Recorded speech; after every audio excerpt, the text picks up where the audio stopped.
Yeah, DB? Oh, just cleaning out the deadwood. Okay. Look, Mr. Cannell, I just can't afford to be without work right now, not even for a day. I've got a mother and 2 kid sisters. More good luck telegrams. Well, you know how it is. I've just got to keep on working, see? Sorry, sister. I was sent down here to clean house. I told you I can't use your column anymore.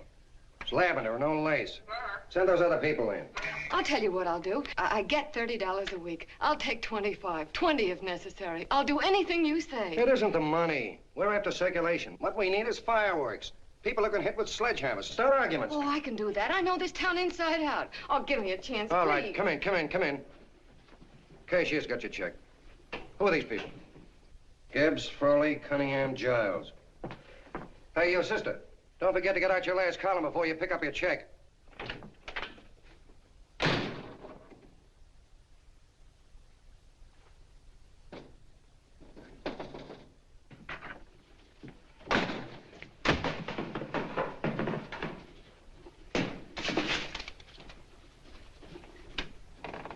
You're a couple of sticks shy in your column, man. Big rich slob like D.B. Norton buys a paper and 40 heads are chopped off. Did you get it, too? Yeah. You too? Oh, Joe. Oh, I'm sorry, darling. Why don't we tear the building down? Before you do, Ann, perhaps you'd better finish this column. Yeah, lavender and old lace. Wait, Joe. Wait. Wants fireworks, huh? Okay.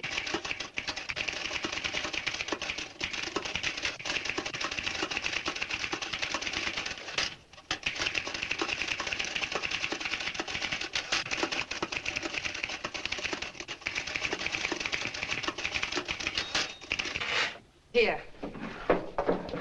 Below is a letter which reached my desk this morning. It's a commentary on what we laughingly call the civilized world. Dear Miss Mitchell, 4 years ago, I was fired out of my job. Since then, I haven't been able to get another one. At first, I was sore at the state administration because it's on account of the slimy politics here we have all this unemployment. But in looking around, it seems the whole world's going to pot. So in protest, I'm going to commit suicide by jumping off the City Hall roof. Signed, a disgusted American citizen, John Doe. Editor's note, if you ask this column, the wrong people are jumping off the roofs. Hey, Ann, this is the old fakeroo, isn't it? Never mind that, Joe. Go ahead. Sorry,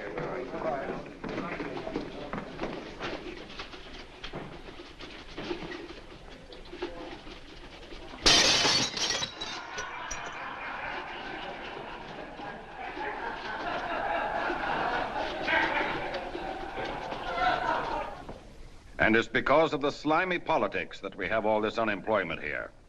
There it is. That's D.B. Norton's opening attack on the governor. Why, Jim, it's just a letter sent into a column. No, I can smell it. That's Norton. Good morning, gentlemen. Good morning, Governor. Morning, You're rather early. Governor, did you happen to see this in a new bulletin? Yes. I had it served with my breakfast this morning. Jim thinks it's D.B. Norton at work. Of course it is. Oh, come, Jim. That little item, D.B. Norton does things in a much bigger way. This is his opening attack on you, Governor. Take my word for it. What did he buy a paper for? Why did he engage a high-pressure editor like Cannell for? He's in the oil business. I tell you, Governor, he's after your scalp. All right, Jim, all right. Don't burst a blood vessel. I'll look into it. Will you get me Spencer of the Daily Chronicle, please? Yes, I saw it, Governor. If you ask me, that's a phony letter. Why, that gag has got whiskers on it. Okay, I'll get the mayor and maybe the Chamber of Commerce to go after them. Get Mayor Lovett on the phone.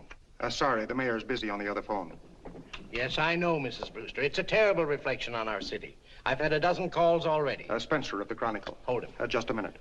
Yes, Mrs. Brewster. I'm listening. I insist that this John Doe man be found and given a job at once. Now, if something isn't done about it, I'll call out the whole auxiliary. Yes, and the junior auxiliary, too.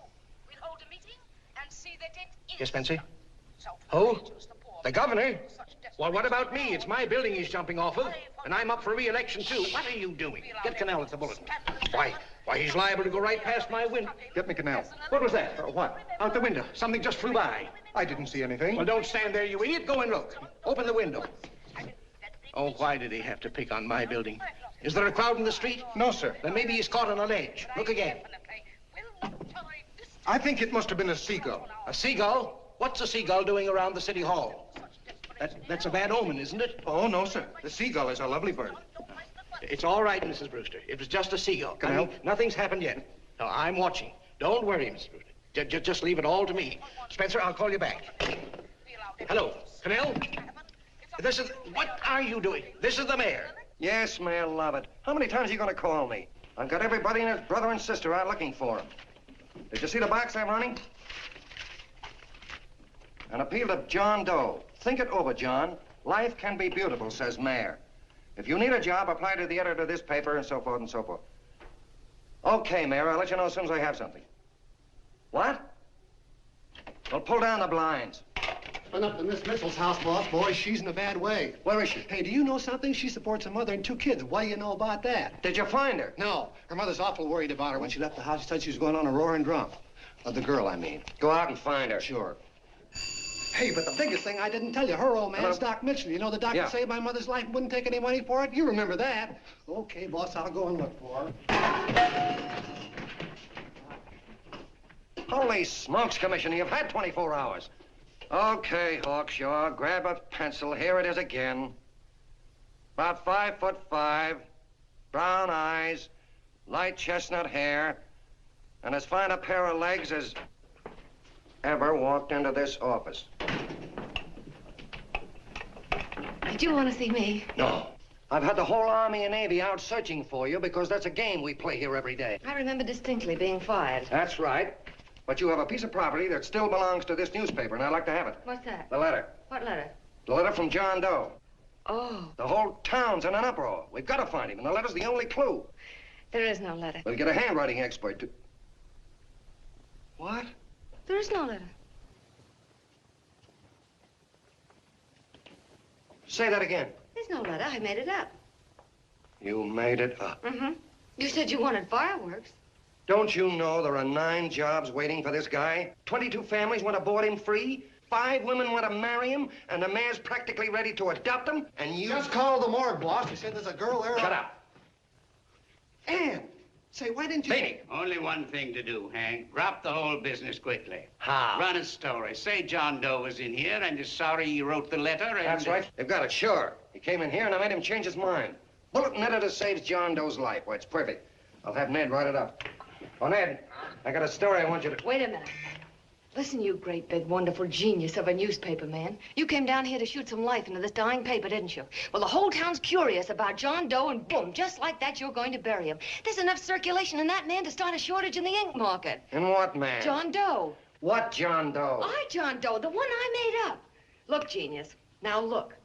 Suppose there was a John Doe and he walked into this office. What would you do? Find him a job and forget about the whole business, I suppose, huh? Not me. I'd make a deal with him. A deal? Sure, when you get hold of a stunt that sells papers, you don't drop it like a hot potato. Well, this is good for at least a couple of months. You know what I'd do? Between now and, let's say, Christmas when he's gonna jump, I'd run a daily on. Starting with his boyhood, his schooling, his first job. A wide-eyed youngster facing a chaotic world. The problem of the average man, of all the John Does in the world. Now, then comes the drama. He meets discouragement. He finds the world his feet of clay. His ideals crumble. So what does he do? He decides to commit suicide and protest against the state of civilization. He thinks of the river, but no, he has a better idea. The city hall. Why? Because he wants to attract attention. He wants to get a few things off his chest, and that's the only way he can get himself heard. So? So he writes me a letter, and I dig him up. He pours out his soul to me. And from now on, we quote, I protest by John Doe. He protests against all the evils in the world. The greed, the lust, the hate, the fear. All of man's inhumanity to man. Arguments will start. Should he commit suicide or should he not? People will write in pleading with him. But no, sir, John Doe will remain adamant. On Christmas Eve, hot or cold, he goes. See? Very pretty.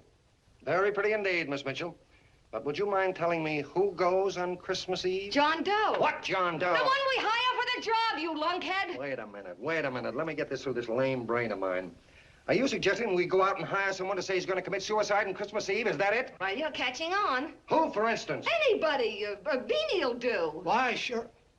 Who, me? Jump off a... Oh, no, any time at Christmas. I'm superstitious.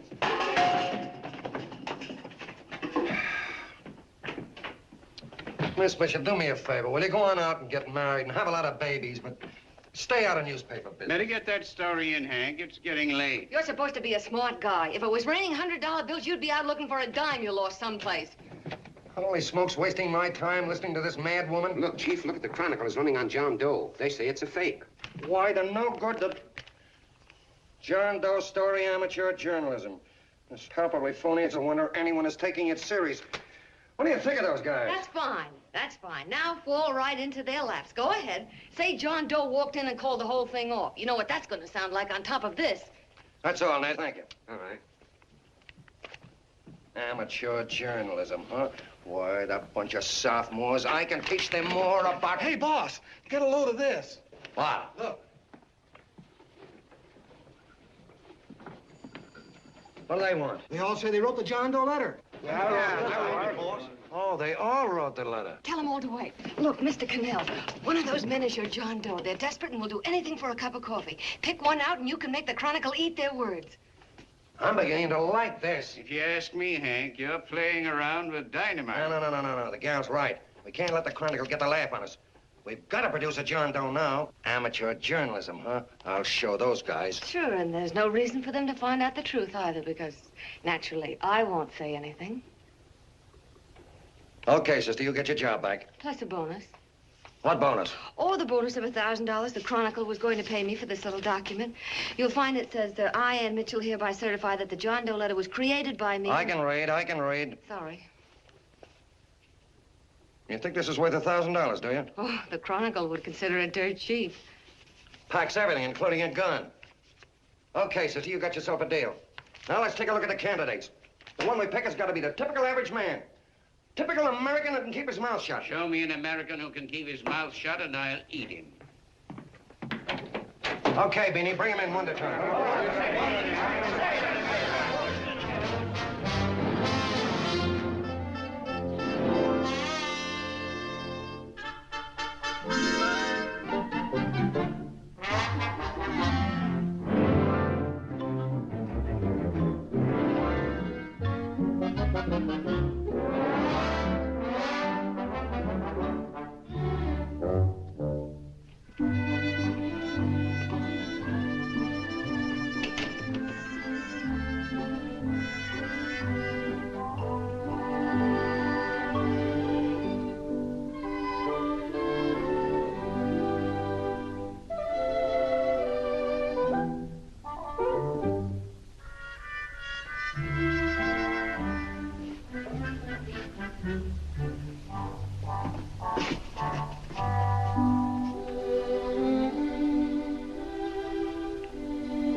Did you write that letter to Miss Mitchell? No, I didn't. What are you doing up here, then? Well, the paper says there were some jobs around loose. Thought there might be one left over. Had any schooling? Yeah, a little. What do you do when you work? I used to pitch. Baseball? Yeah, so the wing went bad. Where'd you play? Bush leagues, mostly. How about family? Got any family? No. Oh, just traveling through, huh? Yeah, me and a friend of mine. He's outside.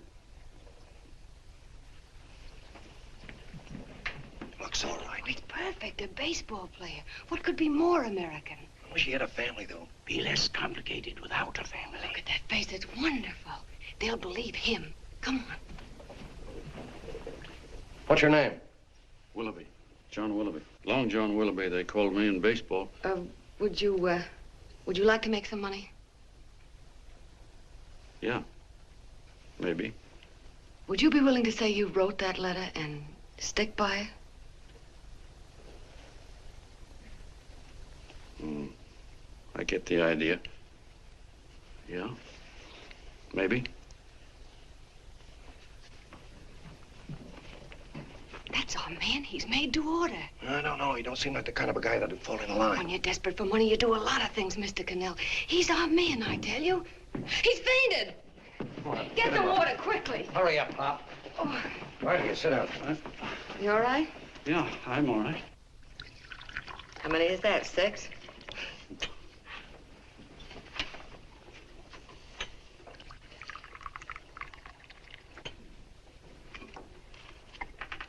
Pretty hungry, weren't you? All this John Doe business is batty, if you ask me. Well, nobody asked you. Trying to improve the world by jumping off buildings. You couldn't improve the world if the buildings jumped on you. Don't mind the colonel. He hates people. He likes you well enough to stick around. Well, that's because we both play doohickeys. I met him in a boxcar a couple of years ago. I was fooling around with my harmonica, and he comes over and joins in. I haven't been able to shake him since.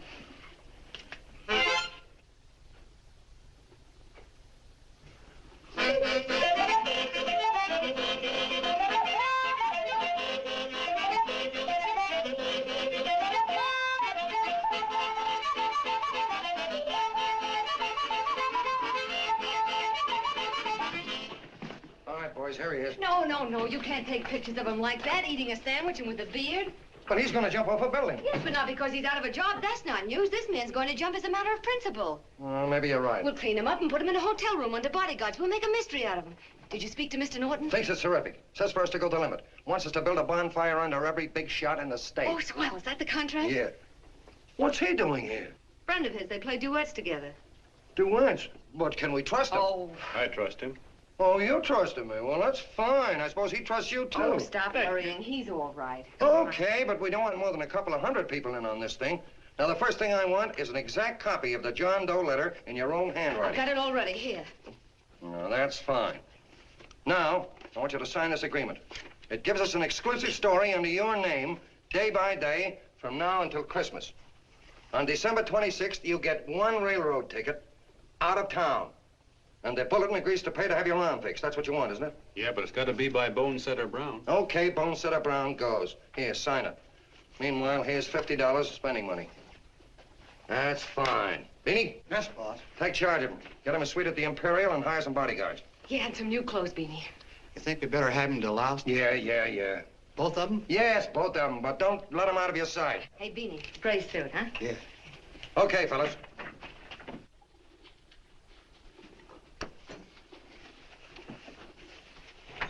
Take it easy, John Doe. And you start pounding that typewriter. Oh, boy, this is terrific. No responsibilities on our part, just statements from John Doe, and we can blast our heads off. Before you pop too many buttons, don't forget to make out that check for $1,000. Okay, fellas, now, let me see. You sit outside the door. Nobody comes in, see? You two fellas sit in here. Hey, pretty nifty, huh? You ain't gonna get me to stay here. Sure you are. No, sir. That spot under the bridge where we slept last night's good enough for me. Say, what'll I do with this baggage? Well, stick him in the bedroom. Give me mine. I ain't staying. You know, we were headed for the Columbia River country before all this John Doe business came up. You remember that, don't you? Sure, I remember. Say, your ears popped coming up in the elevator. Mine did. All along, John. I tell you, it's no good. You're gonna get used to a lot of stuff that's gonna wreck you. Why, that $50 in your pocket's beginning to show up on you already. And don't pull that on me, neither. Stop worrying, Colonel. I'm gonna get my arm fixed out of this. Hey, here's some cigars the boss sent us. Have one. Hey, Help cigars. yourself. No.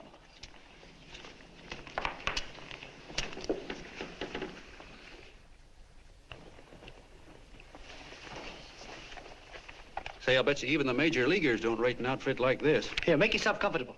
Paper? I don't read no papers, and I don't listen to radios either. I know the world's been shaped by a drunken barber, and I don't have to read it. I've seen guys like you go under before. Guys that never had a worry. Then they got a hold of some dough and went goofy. The first thing that happens to a guy... Get a load of the bedroom. No.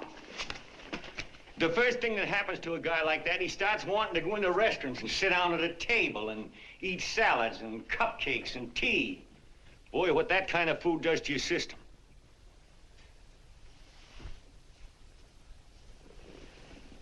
The next thing the dope wants is a room. Yes, sir, a room with steam heat and curtains and rugs. And before you know it, he's all softened up and he can't sleep unless he has a bed.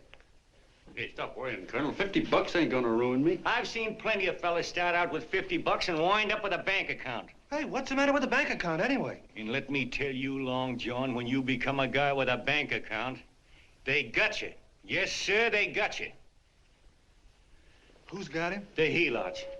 Who? Hey, there's the City Hall tower I was supposed to jump off of. It's even higher than this. Who's got him? The helots. Woo! Hey, wait a minute! You're not supposed to jump till Christmas Eve. Do you want to get me in a jam? If it's going to get you in the jam, I'll do you a favor. I won't jump. And when they got you, you got no more chance than a road rabbit. Hey, who'd you say was gonna get him? Say, is this one of those places where you ring if you want something? Yeah, just use the phone. Boy, I've always wanted to do this. Hey, Doc, look. Look, Doc. Give me that again, will you? Who's gonna get him? The helots. Who are they?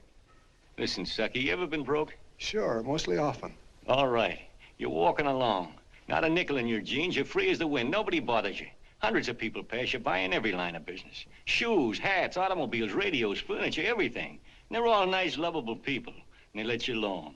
Is that right? Then you get a hold of some dough, and what happens?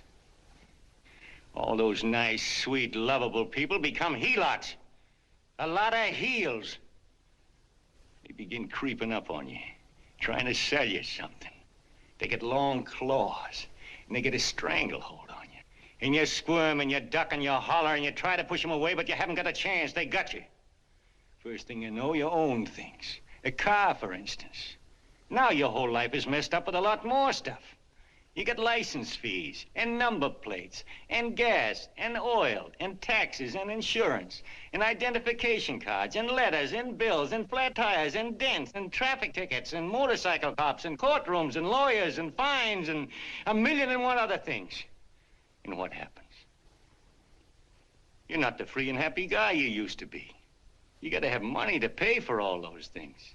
So you go after what the other fellas got. And there you are. You're a helot yourself.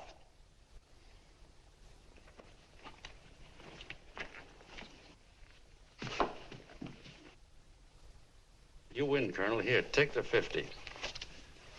Go out and get rid of it. You bet I will, just as fast as I can. I'm gonna get some canned goods, a fishing rod, and the rest I'm gonna give away. Give away? Hey, get me a pitcher's glove. I gotta get some practice. Say, he's giving it away. I'm gonna get me some of that. Hey, come back here, you helot.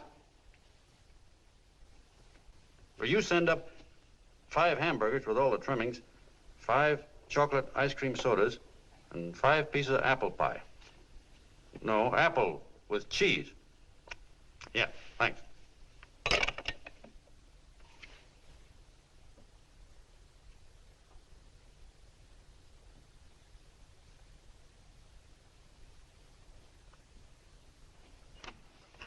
Hello there. Well, well. If it isn't the man about town. All set, Miss Ann. Hmm? Oh, yes. Let's go. Let's see, we want some action in these pictures. Action? Mm-hmm. That's good. No. This man's going to jump off a roof. Oh. Here, wait a minute. Let me comb your hair. Sit down. Yeah, that's better.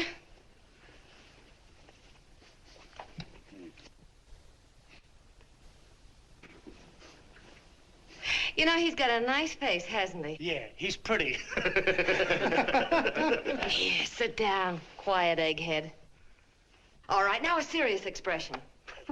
Can't. I'm feeling too good. Oh, come on now. This is serious. You're a man disgusted with all of civilization. With all of it? Yes, you're sore at the world. Come on now. Oh, crabby guy, huh? Yeah. No.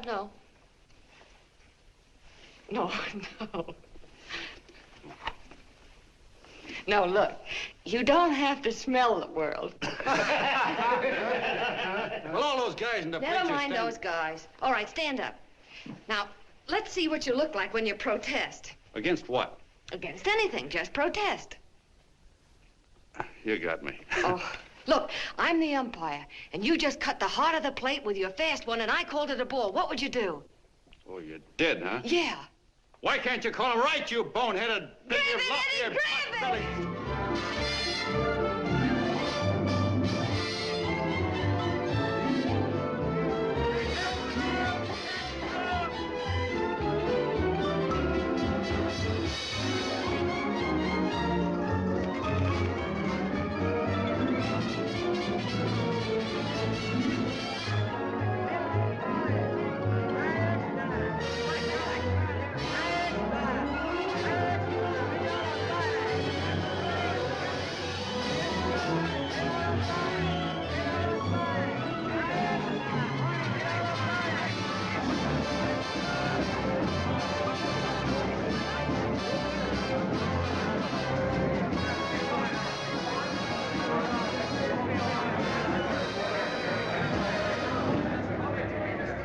I don't care whose picture they're publishing. I still say that this John Doe person is a myth, and you can quote me on that. And I'm going to insist on his being produced for questioning. You know as well as I do that this whole thing is being engineered by a vicious man with a vicious purpose, Mr. D.B. Norton.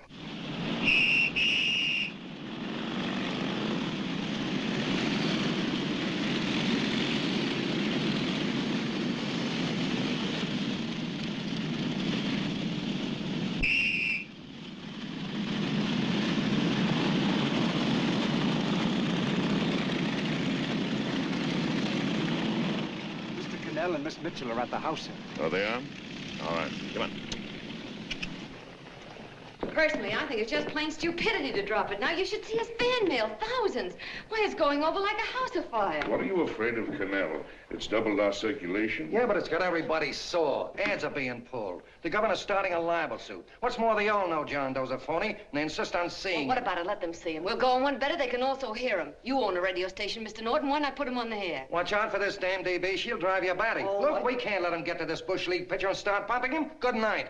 Now, tell him what that screwball might do. I walk in yesterday, here he is, standing on a table with a fishing pole, fly casting. Take my advice and get him out of town before this thing explodes in our faces. If you do, Mr. Norton, you're just as much of a dumb cluck as he is. Excuse me. No, you got yourself a meal ticket and you hate to Sure, let go. it's a meal ticket for me, I admit it, but it's also a windfall for somebody like Mr. Norton who's trying to crash national politics. That's what you bought the newspaper for, isn't it? You want to reach a lot of people, don't you? Well, put John Doe in the air and you can reach 130 million of them. He can say anything he wants and they'll listen to him. All right, we'll forget the governor and the mayor and all the small fry like that. This can arouse national interest. If he made a hit around here, he can do it every place else in the country.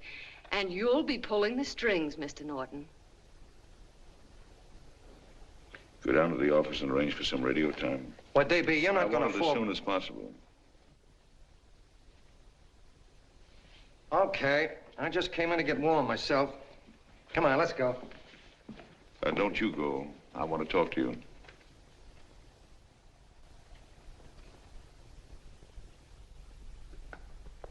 Sit down.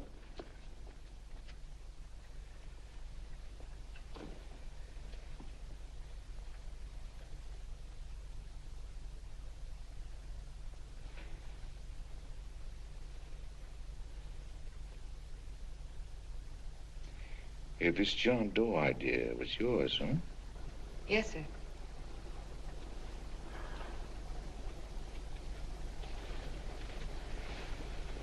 How much money do you get? $30. $30. Well, what are you after? I mean, what do you want? A journalistic career? Money. Money? Well, I'm glad to hear somebody admit it. Do you suppose you could write a radio speech that would put that fellow over? Oh, I'm sure I can. Do it, and I'll give you $100 a week. $100? That's only the beginning. You play your cards right, and you'll never have to worry about money again. Oh, I know it. Hello. Hello. Whenever there's a pretty woman around. This is my nephew, Ted Sheldon, Miss Mitchell. How do you do? How do you do? All right, Casanova, I'll give you a break. See that Miss Mitchell gets a car to take her home. Always reading my mind, aren't you? Thank you very much for everything. And Miss Mitchell, I think from now on you'd better work directly with me. Yes, sir.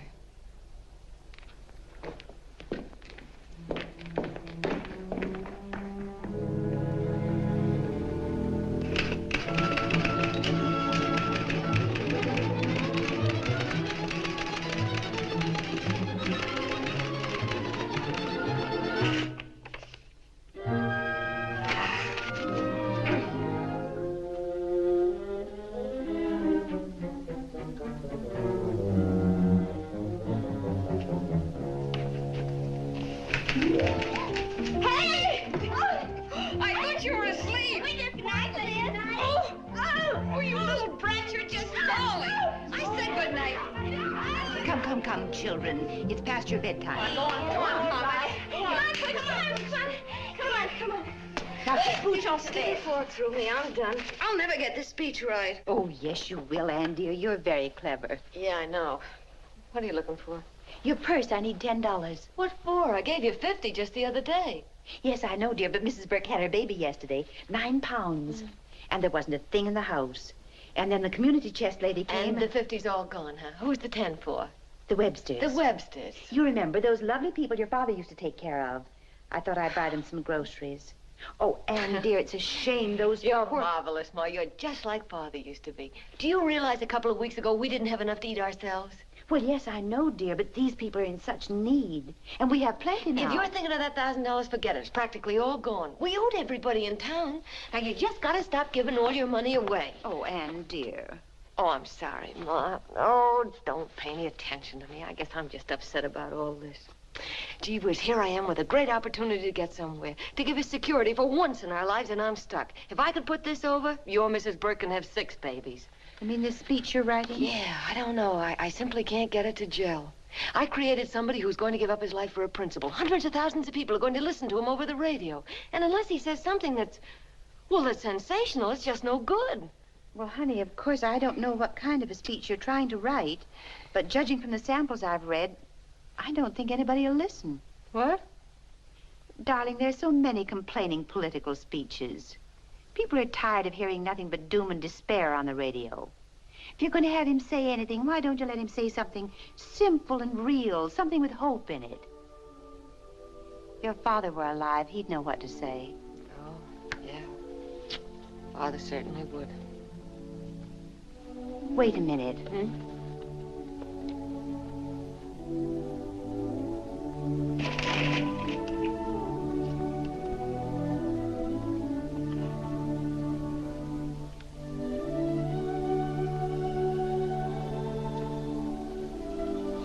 That's your father's diary, Anne. Father's... I never knew he had a diary. There's enough in it for 100 speeches. Things people ought to hear nowadays. You'll be careful of it, won't you, dear? It's always helped to keep your father alive for me. You bet I will, Ma.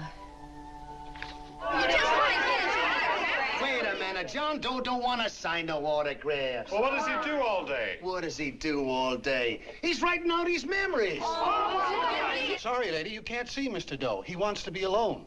No, he just sits around all day and commutes with himself.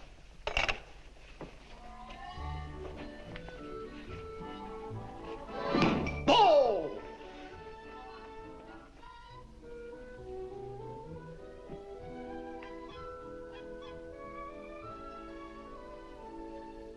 I don't know how you're going to stand it around here till after Christmas.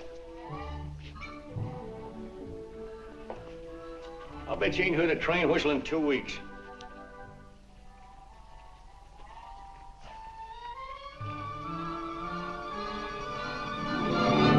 Steve, right!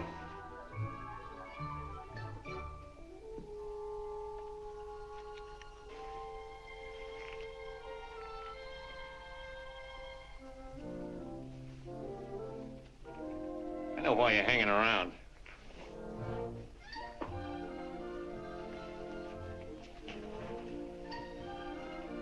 You're stuck on the girl. That's all a guy needs, is to get hooked up with a woman.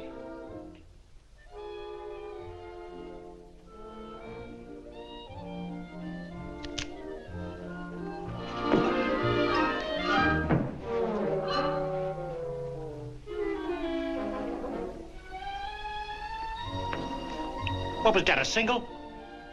First baseman dropped the ball. Butterfingers. Tough luck, pal.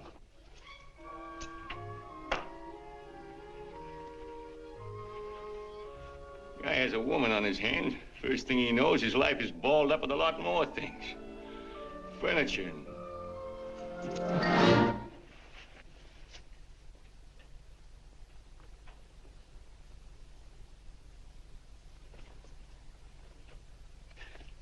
Did you get him?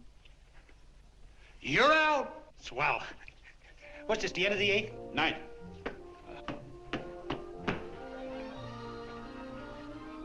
Hey, Beanie, there's a couple of mugs from the Chronicle snooping around out here. Ah. Come on, Angel Face. Gangway. What's the score, Angel Face? 3-2, our favor. Gee, that's great.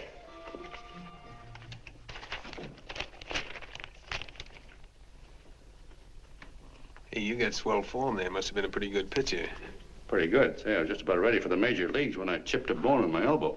I got it pitching a 19-inning game. 19? Yeah. There was a major league scout there watching me, too. And he came down after a game of the contract.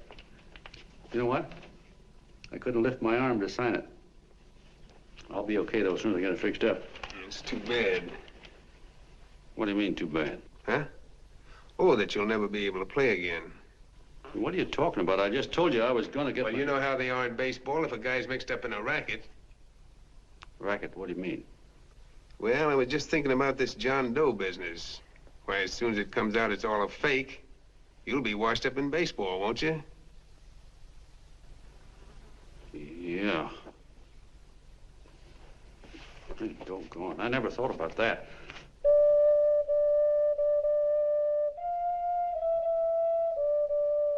Gosh. And another thing, what about all the kids in the country? The kids that idolize ball players. What are they gonna think about you? Yeah. Hey, Colonel. Did you hear that? I gotta figure some way out of this thing. Elevators are still running. I know one way you can do it. How? Well, when you get up there on the radio, all you have to do is to say the whole thing's a frame-up. Make you a hero sure as you're born. Yeah, but how am I gonna get my arm fixed? Well, that's a cinch.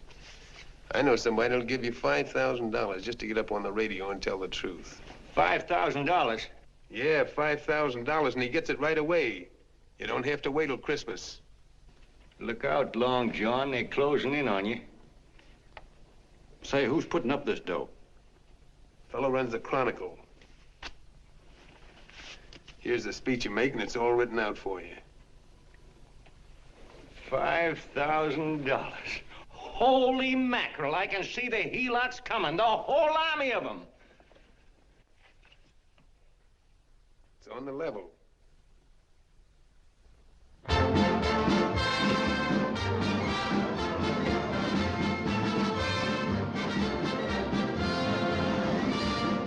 No, I'm sorry. Tickets for the broadcast are all gone. Phone the bulletin. Sorry, no more tickets left.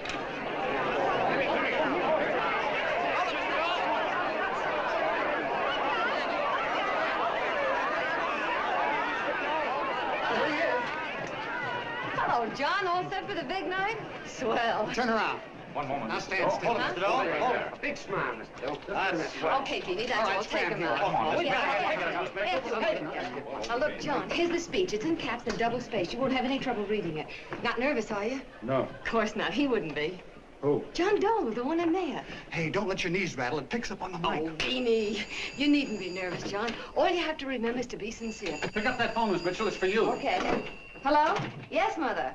Oh, thank you, darling. Oh, there he is, the poor dear man. Oh, good luck to you, Mr. Doe. We want you to know that we're all for you. The girls all decided that you're not to jump off any roof at all. Even if we have to we'll stop it. You got the speech I gave you? Yeah. Now, look. I'll give this money to the colonel just as soon as you get started. We'll have a car waiting at the side entrance for you. Okay. How'd you get in here? Huh? Oh, I just came in to wish him Come luck. on, out. Mother says good luck, too. John, when you read that speech, please believe every word of it. He's turned out to be a wonderful person, John. Who? John Doe, the one in the speech. Oh. You know something? I've actually fallen in love with him. All right, there he is, sister. Now, come on, plenty of both. What's the idea? No, that's too much. That's not so much. Come on. That's it. Oh, this is no time for cheap publicity, Mr. Cannell. Listen, if that guy lays an egg, I want to get something out of it. I'm getting a Jane Doe ready. Oh, come on. Here. Will you, fellas? Here you Give me a are. All right, chance. that's I enough. have to raise just one more. No, that's fine, honey. You go ahead. After you finish. You're very funny. Go ahead. How you doing? Oh. All right, Benny, bring him in. Holy smoke, a half a helot. There you are, boss, just like you ordered. Symbols of little people. Okay, get him up. All right, young fella. This is ridiculous, Mr. Cannell. Come on, give me a chance. The man's on the air. Come on, Look stop at it. him. Oh, fellas, of course you can have all the pictures you want.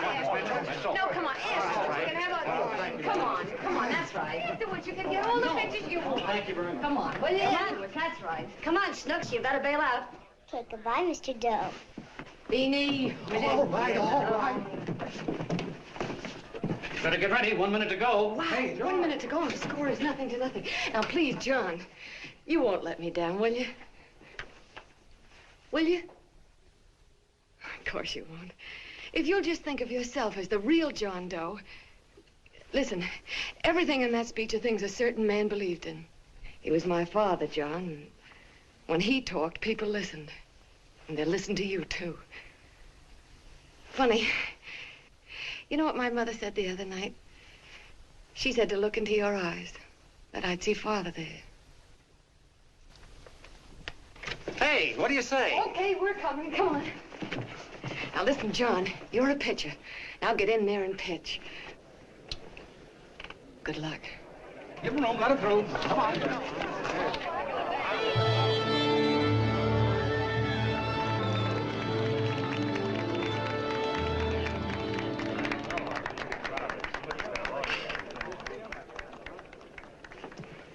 Hey, let's get out of here. There's the door right there. Hey, what are you doing here? That's what I'd like to know. Come on, out.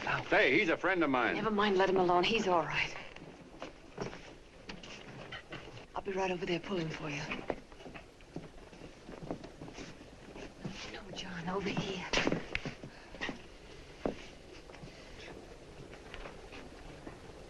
Stand by.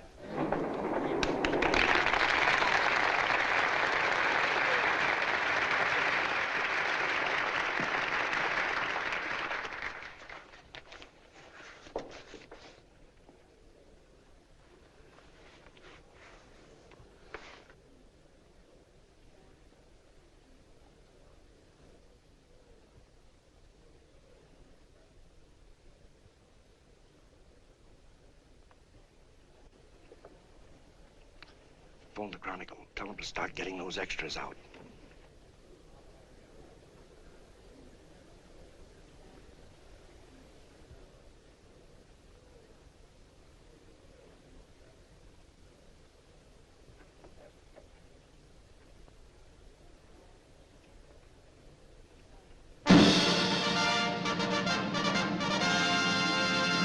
And good evening, ladies and gentlemen. This is Kenneth Fry speaking for the New Bulletin. Tonight we give you something entirely new and different. Standing beside me is the young man who has declared publicly that on Christmas Eve he intends to commit suicide, giving as his reason, quote, "I protest against the state of civilization," end quote. Ladies and gentlemen, the New Bulletin takes pleasure in presenting the man who is fast becoming the most talked of person in the whole country, John Doe.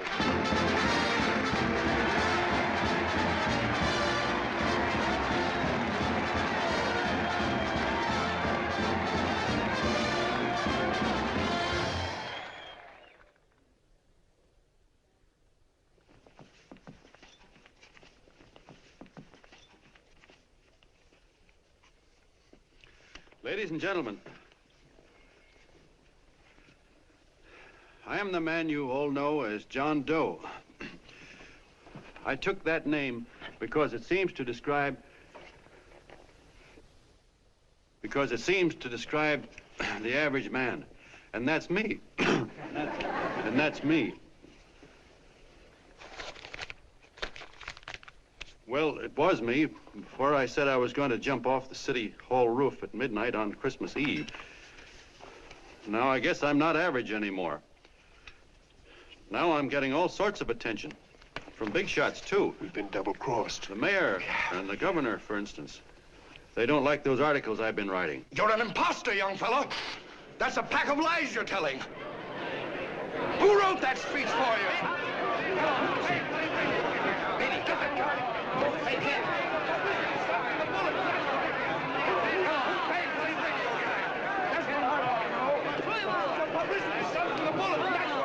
Spencer.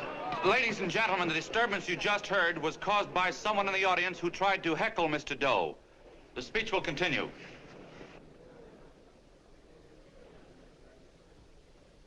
Well, people like the governor and that fellow there can stop worrying. I'm not going to talk about them. I'm going to talk about us, the average guys, the John Does. If anybody should ask you what the average John Doe is like, you couldn't tell him because he's 1,000,001 things. He's Mr. Big and Mr. Small. He's simple and he's wise. He's inherently honest, but he's got a streak of larceny in his heart. He seldom walks up to a public telephone without shoving his finger into the slot to see if somebody left a nickel there.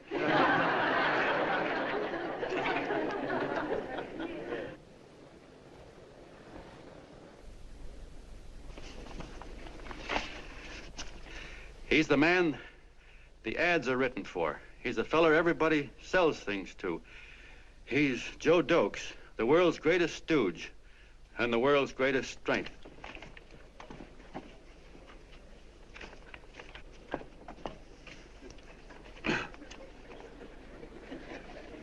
Yes, sir. Yes, sir, we're a great family, the John Does. We are the meek who are supposed to inherit the earth. You'll find us everywhere. We raise the crops, we dig the mines, work the factories, keep the books, fly the planes, and drive the buses. And when a cop yells, "Stand back there, you," he means us, the John Does. Well, what kind of a speech is that? Didn't you read it? We've existed since time began. We built the pyramids. We saw Christ crucified, pulled the oars for Roman emperors, sailed the boats for Columbus, retreated from Moscow with Napoleon, and froze with Washington at Valley Forge.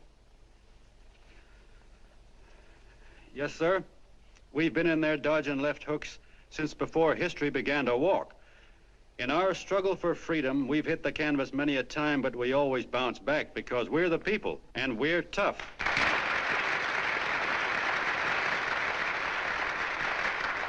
They've started a lot of talk about free people going soft, that we can't take it.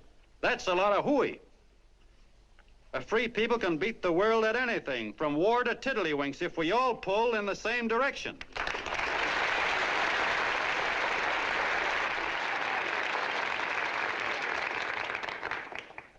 I know a lot of you are saying, "What can I do?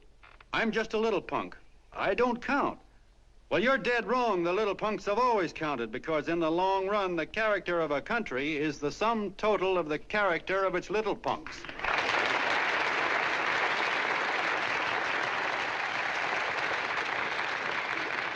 But we've all got to get in there and pitch. We can't win the old ball game unless we have teamwork. And that's where every John Doe comes in. It's up to him to get together with his teammate. And your teammate, my friends, is the guy next door to you. Your neighbor. He's a terribly important guy, that guy next door. You're going to need him, and he's going to need you, so look him up. If he's sick, call on him. If he's hungry, feed him. If he's out of a job, find him one. To most of you, your neighbor is a stranger, a guy with a barking dog and a high fence around him. Now, you can't be a stranger to any guy that's on your own team. So tear down the fence that separates you. Tear down the fence, and you'll tear down a lot of hates and prejudices. Tear down all the fences in the country, and you'll really have teamwork.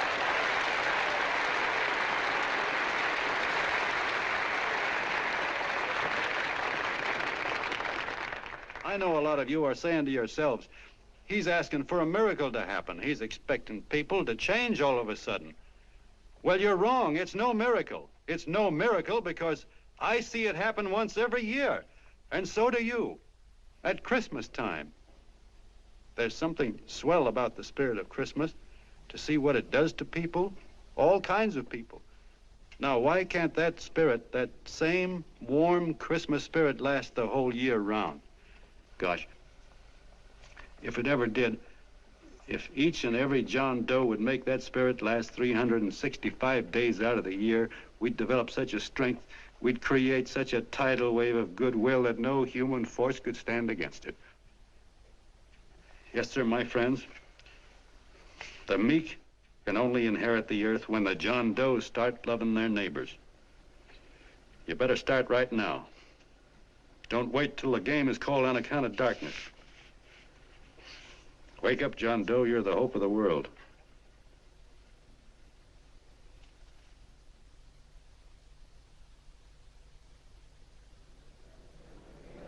John, you were wonderful.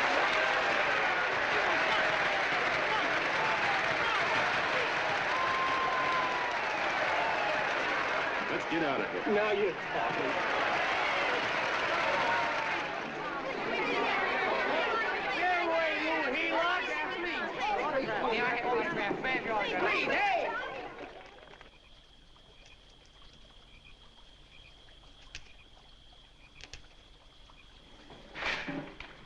I knew you'd wake up sooner or later. Boy, am I glad we got out of that mess.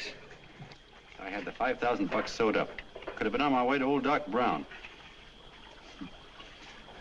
You're a pitcher, John, she says. Now, go in there and pitch.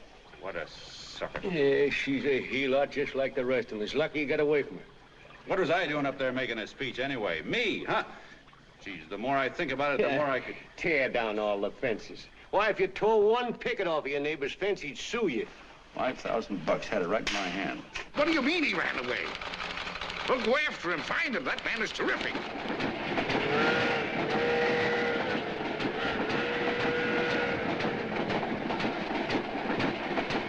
Columbia River, here we come.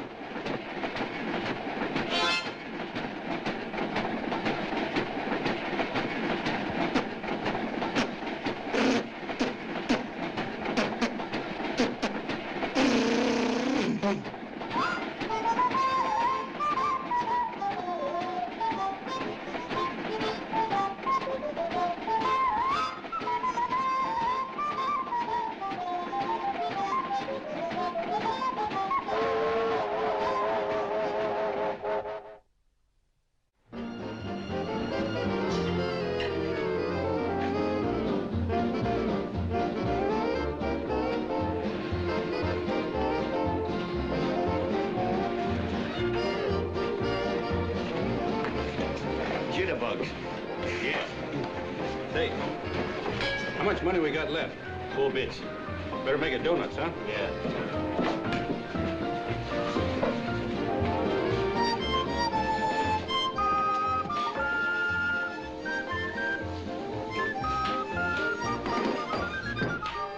What'll it be, gents? Have you got a couple of steaks about that big and about that thick? Yeah, with hash brown potatoes and tomatoes and apple pie and ice cream and coffee. And donuts, I know. Hey, Ma! Seekers, a pair. Fingers a pair, coming up. Glad he took the tea out of that.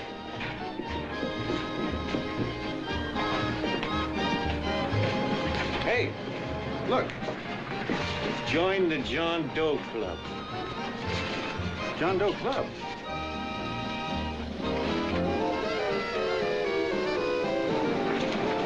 Uh-oh. You John Doe? Who?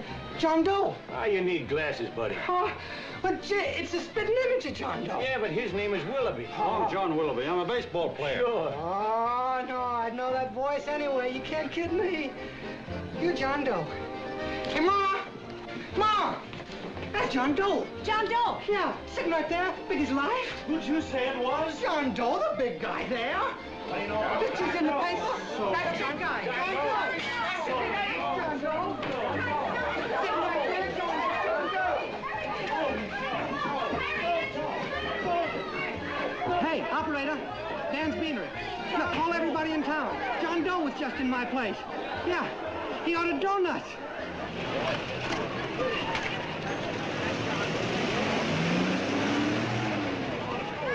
John Doe. Let's see John Doe.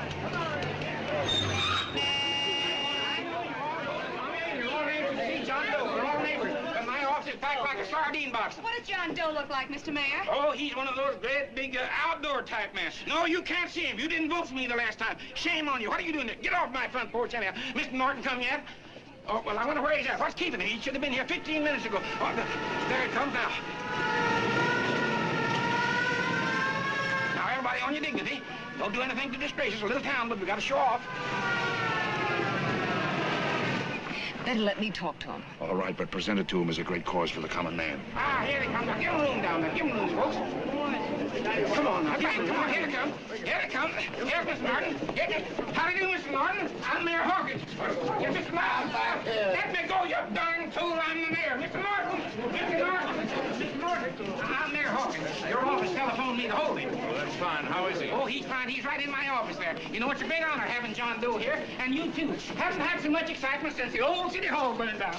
People are so excited and nearly tore his clothes off. Oh, Matilda, darling, phone the newspapers, tell them Mr. Norton's here. Step right inside, Mr. Norton. My office. Very comfortable here, Mr. Norton. Just had it air conditioned. Gangway, please. Make room for Mr. Norton. Gangway. Gangway. Here he is, Mr. Norton. Well taken care of. The neighbors are serving him a light lunch. Hello, John. Well, Mr. Mayor, if you don't mind, we'd like to talk to him alone. Why, certainly, certainly. All right, everybody. Clear out. Everybody, quickly now. Come on. Come on. Come on. That's right. All right. Don't argue with me here. Wait till we get home. Don't you push me around like that. Even though I'm your wife, you can't push me around. Look, Mr. Norton, I think you got a lot of nerve having those people hold us here. There's nobody holding you here, Mr. Doe. It's only natural that There's nobody holding us here. Let's get going. Incidentally, my name isn't Doe, it's Willoughby. Look, John, something terribly important's happened. They're forming John Doe clubs. We know of 8 already, and they say that there's John Doe clubs? What for? To carry out the principles you talked about in your radio speech. I don't care what they're forming. I'm on my way, and I don't like the idea of being stopped either. Oh, but you don't know how big this thing is. You should see the thousands of telegrams we've received and what they're saying about you. Look, it started as a circulation stunt, didn't it? Well, you got your circulation. Now, why don't you let me alone? Oh, it started as a circulation stunt, but it isn't anymore. Mr. Norton wants to get back of it and sponsor John Doe clubs all over the country. He wants to send you on a lecture tour. Me? Uh-huh. Well, certainly, with your ability to influence people, it might grow into a glorious movement. Say, let's get something straight here. I don't want any part of this thing. If you got an idea I'm going around lecturing the people, why, you're crazy. Baseball's my racket, and I'm sticking to it. Come on, Colonel, let's get out of here. John, please. I just got rid of one crowd. Oh, but please, Mr. Mayor, tell him the John Doe Club wants to talk to him. Let them in, Mr. Mayor. Let them come in. Okay, folks, but remember your manners. No stampeding. Walk slow, like you do when you come to pay your taxes.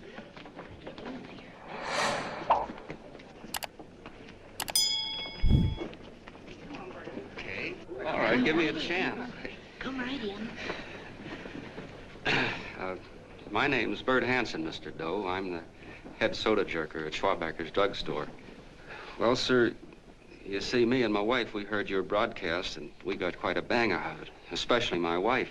Kept me up half the night saying, that man's right, honey. The trouble with the world is nobody gives a hoot about his neighbor. That's why everybody in town's sore and cranky at each other. And I kept saying, well, that's fine, but how's a guy gonna go around loving the kind of neighbors we got? Old Sourpuss, for instance. You see, Sourpuss Smithers is a guy who lives all alone next door to us. He's a cranky old man that runs a second-hand furniture store. We haven't spoken to him for years. I always figured he was an ornery old gent that hated the world because he was always slamming his garage door and playing the radio so loud he kept half the neighbors up. Well, anyway, the next morning I'm out watering the lawn and I look over and there's Sourpuss on the other side of the hedge straightening out a dent in his fender. And my wife yells to me out the window. She says, go on, speak to him, Bert. And I figured, well, heck, I can't lose anything, so I yelled over to him, good morning, Mr. Smithers. He went right on pounding his fender.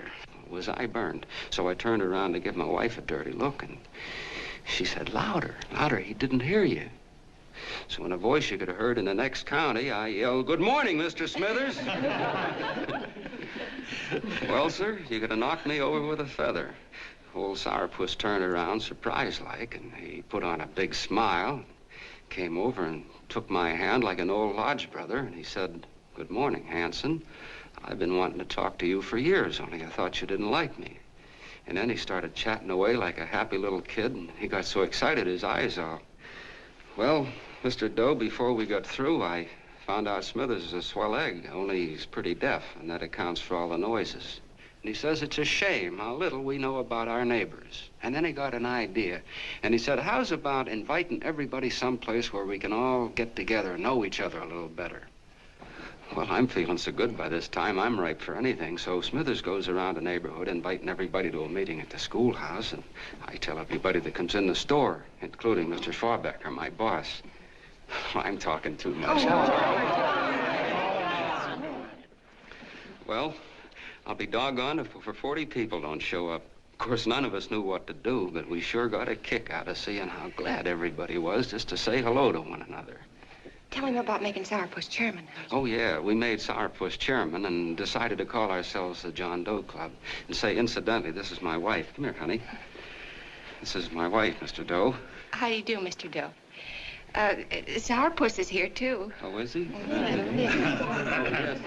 This is Sourpuss, or excuse me, Mr. Smithers, Mr. Doe. That's all right. If you didn't call me Sourpuss, it wouldn't feel natural. Well, anyway, I guess nearly everybody in the neighborhood came except the Delaney's. The Delaney's live in a big house with an iron fence around it, and they always keep their blinds drawn. And we always figured that he was just an old miser that sat back counting his money, so why bother about inviting him? Until Grimes, the milkman, spoke up and he said, say, you've got the Delaney's all wrong. And then he tells us about how they canceled their milk last week and how when he found a note in the bottle, he got kind of curious-like and he sort of peeked in under the blinds and found the house was empty. If you ask me, he says, they're starving. Old man Delaney has been bringing his furniture over to my place at night, one piece at a time, and selling it. Yeah. And, well, sir, a half dozen of us ran over there to fetch him, and we brought him to the meeting. And what a reception they got. Why, everybody shook hands with him and made a fuss over them, and, well, finally, Mr. and Mrs. Delaney just sat right down and cried. And then we started to find out about a lot of other people. Yeah, sure. Well, you know Grubel, for instance. Grubel's here. See? Yeah, that's a... Of course, you don't know Grubel, but he's a man that everybody figured was the worst no-account in the neighborhood because he was living like a hermit and nobody would have anything to do with him. That isn't Little Murphy. The postman told us the truth. Why, Grubel, he says, he lives out of garbage cans because he won't take charity, because it'd ruin his self-respect, he says. Just like you said on the radio, Mr. Doe. Well, sir, about a dozen families got together and gave Grubel a job watering their lawns. Isn't that wonderful? And then we found jobs for 6 other people, and they've all gone off for relief. Yeah, and my boss, Mr. Schwabecker, made a job in his warehouse for old man Delaney. And he gave you that $5 raise. Yeah, wasn't that swell? Why, Bert, I feel slighted. I'd like to join, but nobody asked me. I'm sorry, Mayor, but we voted that no politician could join. Just the John Does of the neighborhood, because you know how politicians are. Well, the reason we wanted to tell you this, Mr. Doe, was just to give you an idea of what you started. And from where I'm sitting, I don't see any sense in you jumping off any building. No. Well, thank you for listening. Goodbye, Mr. Doe. You're a wonderful man, and it strikes me you can be mighty useful walking around for a while. Hey, goodbye, Mr. Doe. Goodbye, Mr. Doe.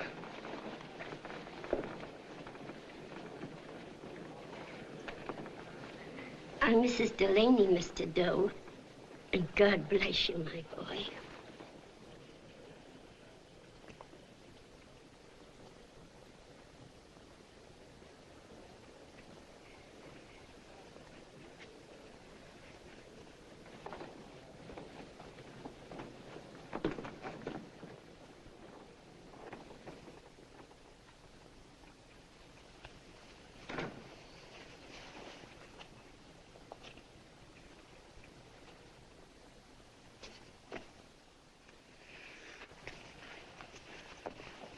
Gee whiz, I'm all mixed up.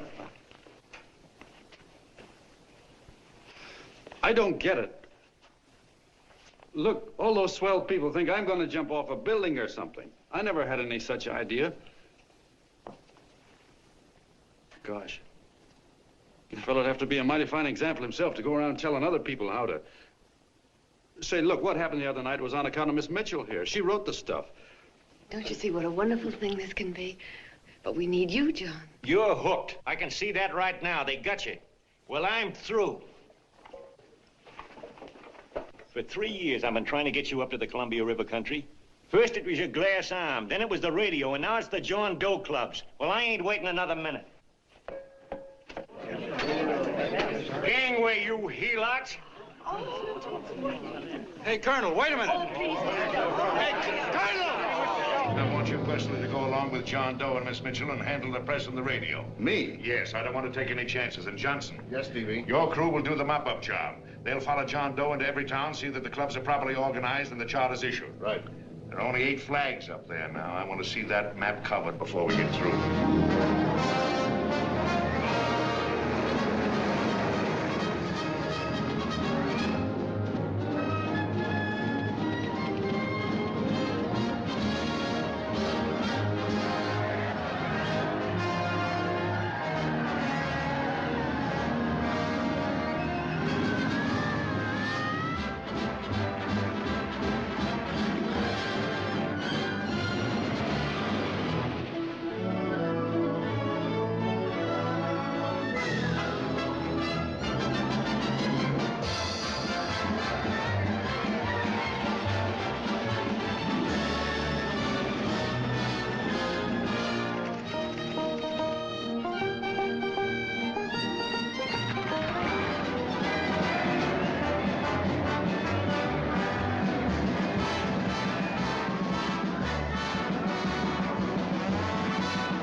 rehire. If they made demands, I'd understand it. But the John Does ask for nothing.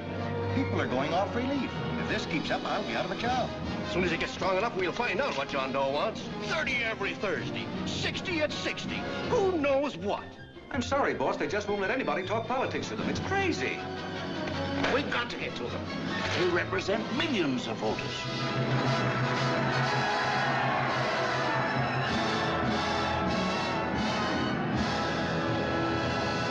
I tell you, ladies and gentlemen, this thing has been nothing short of a prairie fire. We've received so many applications for charters to the John Doe clubs, we haven't been able to take care of them. I'd hate to have that many pins stuck in me. This John Doe convention is a natural. It's going to put our city on the map. Why, over 2,400 John Doe clubs are sending delegates. Can you imagine that? You, Mr. Mayor, will be the official host. You will make the arrangements for decorating the city, parades, and a reception for John Doe when he gets home. And don't wear your high hat. No high hat? No high hat. And from you, Cannell, I want a special John Doe edition every day until the convention is over. And now, if you will, please step into the outer office and look your prettiest because there are photographers there to take pictures of this committee. Don't worry, DB. Everything will be taken care of. Isn't it all too wonderful? Gather down here in a nice group and I'll get a nice picture of you. Oh, Mr. Mayor, would you step down in front row, please? You ladies get close to him. That's it. Well, I don't get it. Get what? Look, DB, I'm supposed to know my way around. This John Doe movement has cost you a fortune. Now, this convention is going to cost plenty. Well? Well, I'm stuck with 2 and 2, and I'm a sucker if I can make 4 out of it. Where do you come in? You'll have the satisfaction of knowing that my money has been spent for a worthy cause. I see. I better stick to running the paper, huh? I think maybe you better had. And Cannell, I'd like to have the John Doe contract, all the receipts for the money we advanced him, and the letter Miss Mitchell wrote, for which I gave her $1,000. Yes, sure. Well, we leave for the airport. Half an hour. Is that Johnny boy's room? Better hustle him up. He'll be ready on time. He's packing. Ah, good. Did you see his picture on the cover of Time? Yeah.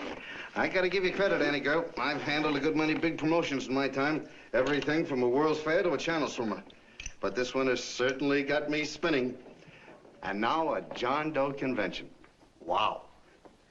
Say, if you could only get him to jump off the City Hall roof on Christmas Eve, I'd guarantee you 500,000 people there. Charlie. Hmm? What do you make of him? Oh, Johnny boy? Well, I don't know what angle you want, but I'll give it to you quick. Number 1, he's got great yokel appeal, but he's a nice guy. Number 2, he's beginning to believe he really wrote that original suicide letter that you made up. Number 3, he thinks that you're Joan of Arc or something. Yeah, I know. Number 4, well, you know what number 4 is. He's nuts about you. Yeah, it's running out of his ears. You left out number 5. We're all heels, me especially. Holy smoke. Come in.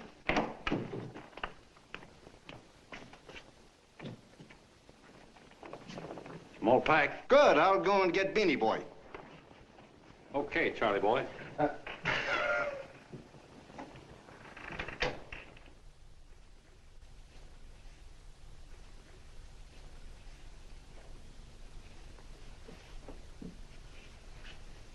Can I help you pack? No, thank you.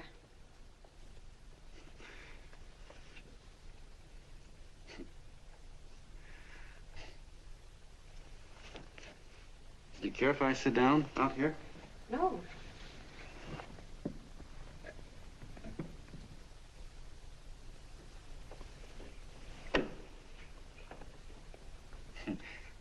You know, I had a crazy dream last night.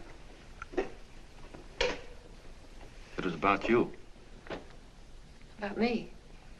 Yeah, sure was crazy. I dreamt I was your father.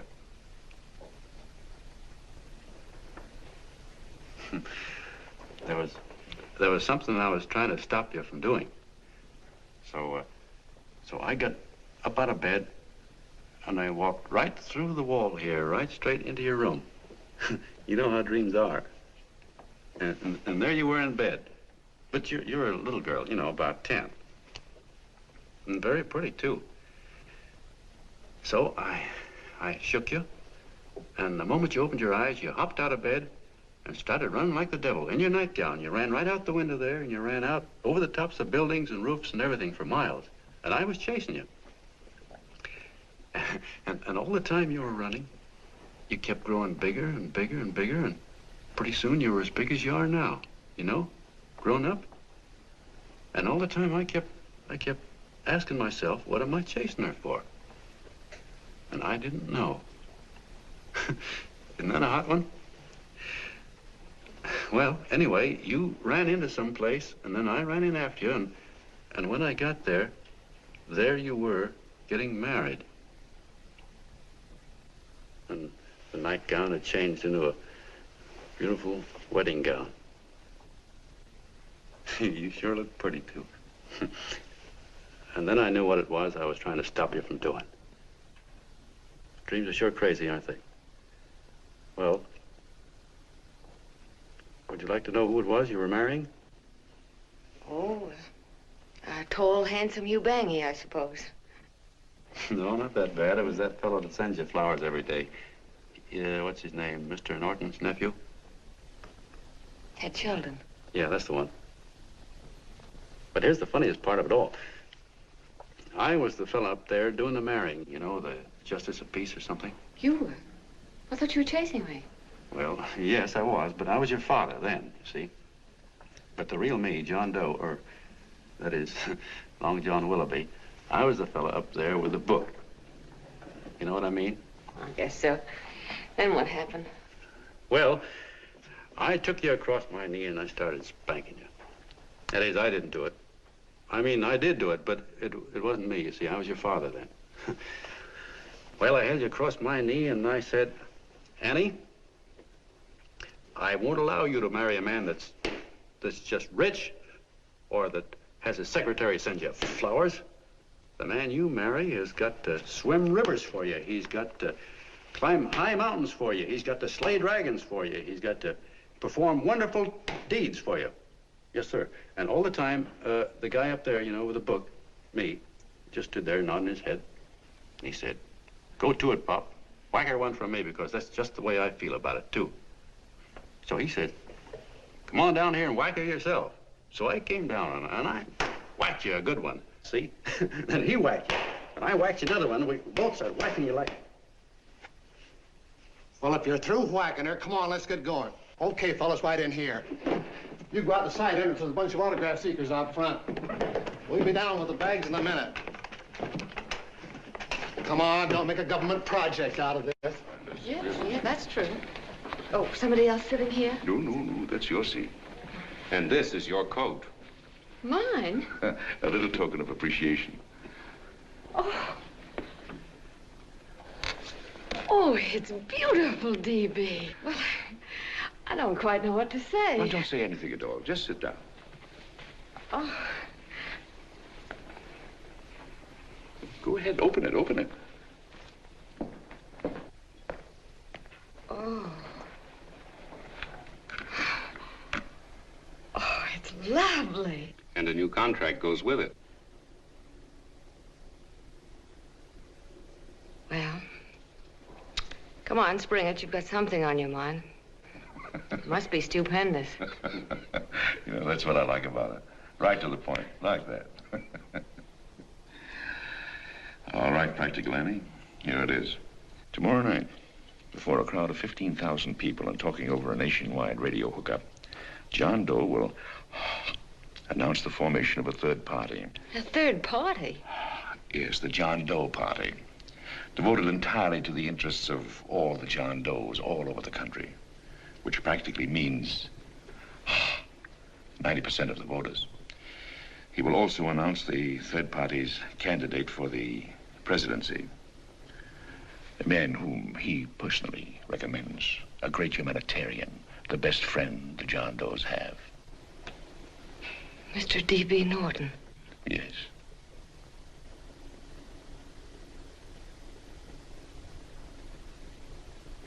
Wow.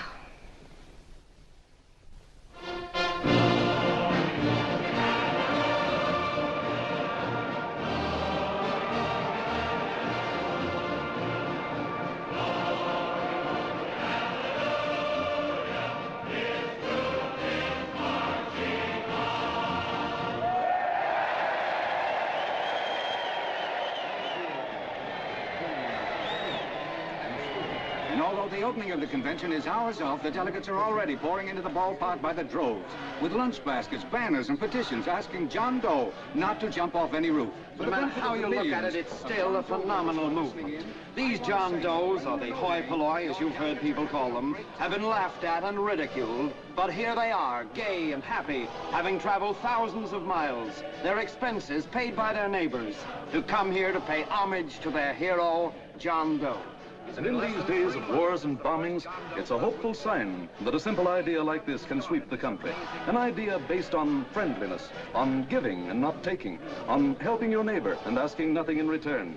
And if a thing like this can happen, don't let any of your grumbling friends tell you that humanity is falling apart.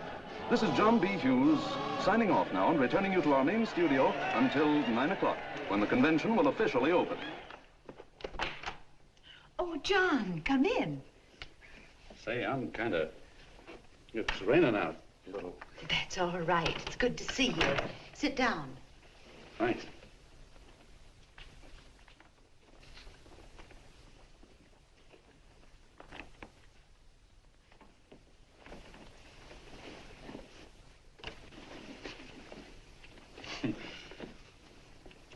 It's for Anne. Oh, how nice. Thank you very much. Flowers. I'm terribly sorry she isn't here. She isn't? No, she just left. I'm surprised you didn't run into her. She went over to Mr. Norton's house. Oh. Did you want to see her about something important? Yeah, well, no, it'll wait. Say, he's a nice man, isn't he? Mr. Norton, I mean. He's done an awful lot for the...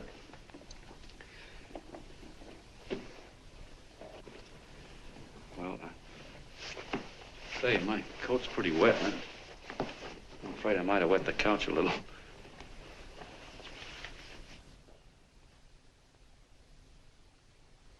Well, I guess I'll see her at the convention later.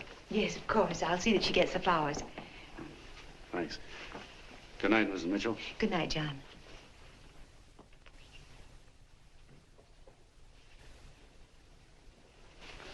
Say, Miss Mitchell, I'm kind of glad Anne isn't here. You see, I came over here hoping to see her alone, and kind of hoping I wouldn't, too, you know what I mean? There was something I wanted to talk to her about. But, well, it'll wait, I guess. Good night. Good night, John. Say, look, Mrs. Mitchell, have you ever been married? Oh, I'm sure you have. Gosh, that's pretty silly. I guess you must think I'm kind of batty. Well, I guess I'd better be going at that. John, my husband said, I love you. Will you marry me? You did? What happened? I married him. Well, yeah, that's what I mean, see? It was easy as all that, huh? Uh-huh. Yeah, but look, Mrs. Mitchell, you know, I love Anne, and it's going to be awfully hard for me to say it because, well, you know, she's so wonderful. And, well, the best I ever was a Bush League pitcher. And, you know, I think she's in love with another man, the one she made up. You know, the real John Doe. Well, that's pretty tough competition. I bet you he'd know how to say it all right. On me, I get up to it and around it and in back of it, but I never get right to it. You know what I mean? So the only chance I've got is, well, if somebody could kind of give her a warning, sort of prepare her for the shock. You mean you'd like me to do it? Hmm? Well, I was thinking that, yeah, you know, sort of break the ice. Of course I will, John. See, thank you, Mrs. Mitchell. Hey, you're okay.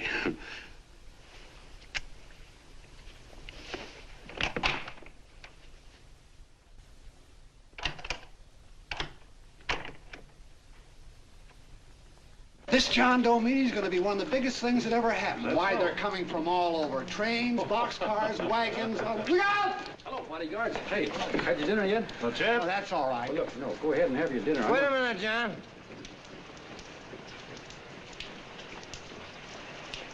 Hello, Mr. Cannell. How are you, John? John, I want to have a little talk with you. What's the matter? Are you falling? Come here. Hey, boss. Oh, quiet. Say, tell me something. Did you read the speech you're going to make tonight? No, I never read the speeches before I make them. I get more of a kick out of it that way. Uh-huh. It's just exactly what I thought. Beanie, go on down to the office. Tell Pop to give you the speech. There's a copy on my desk. Gee whiz, boss. You know Mr. Norton told me not to leave him, not even for a minute. Go on. We'll be at Jim's bar up the street. You're a nice guy, John. I like you. You're gentle. I always like gentle people. Me, I'm hard. Hard and tough. I got no use for hard people. Gotta be gentle to suit me. Like you, for instance.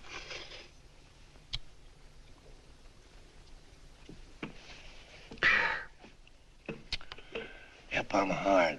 But you want to know something? I've got a weakness. Never guess that, would you? Well, I have. Want to know what it is?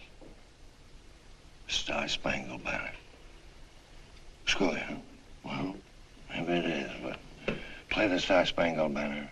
I'm a sucker for it. Always gets me right here. Know what I mean? Yeah, it gets me right back here. Oh, back there, huh? Well, every man to his own taste. You weren't old enough. You weren't old enough for the World War, were you, Jim? No, of course not. No, you must have been just kidding. I was just ripe and raring to go. You know what my old man did when I joined up? He joined up, too. Got to be a sergeant. And here's a kick for you. We were in the same outfit. Funny, huh? Hmm?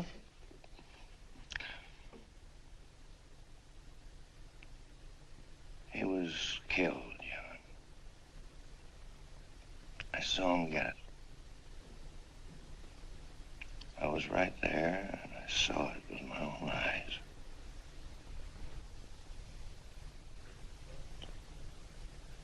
Me, I came out without a scratch.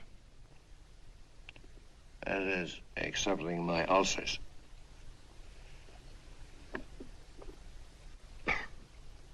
I should be drinking milk, you know. This stuff is poison. Hey, Tubby.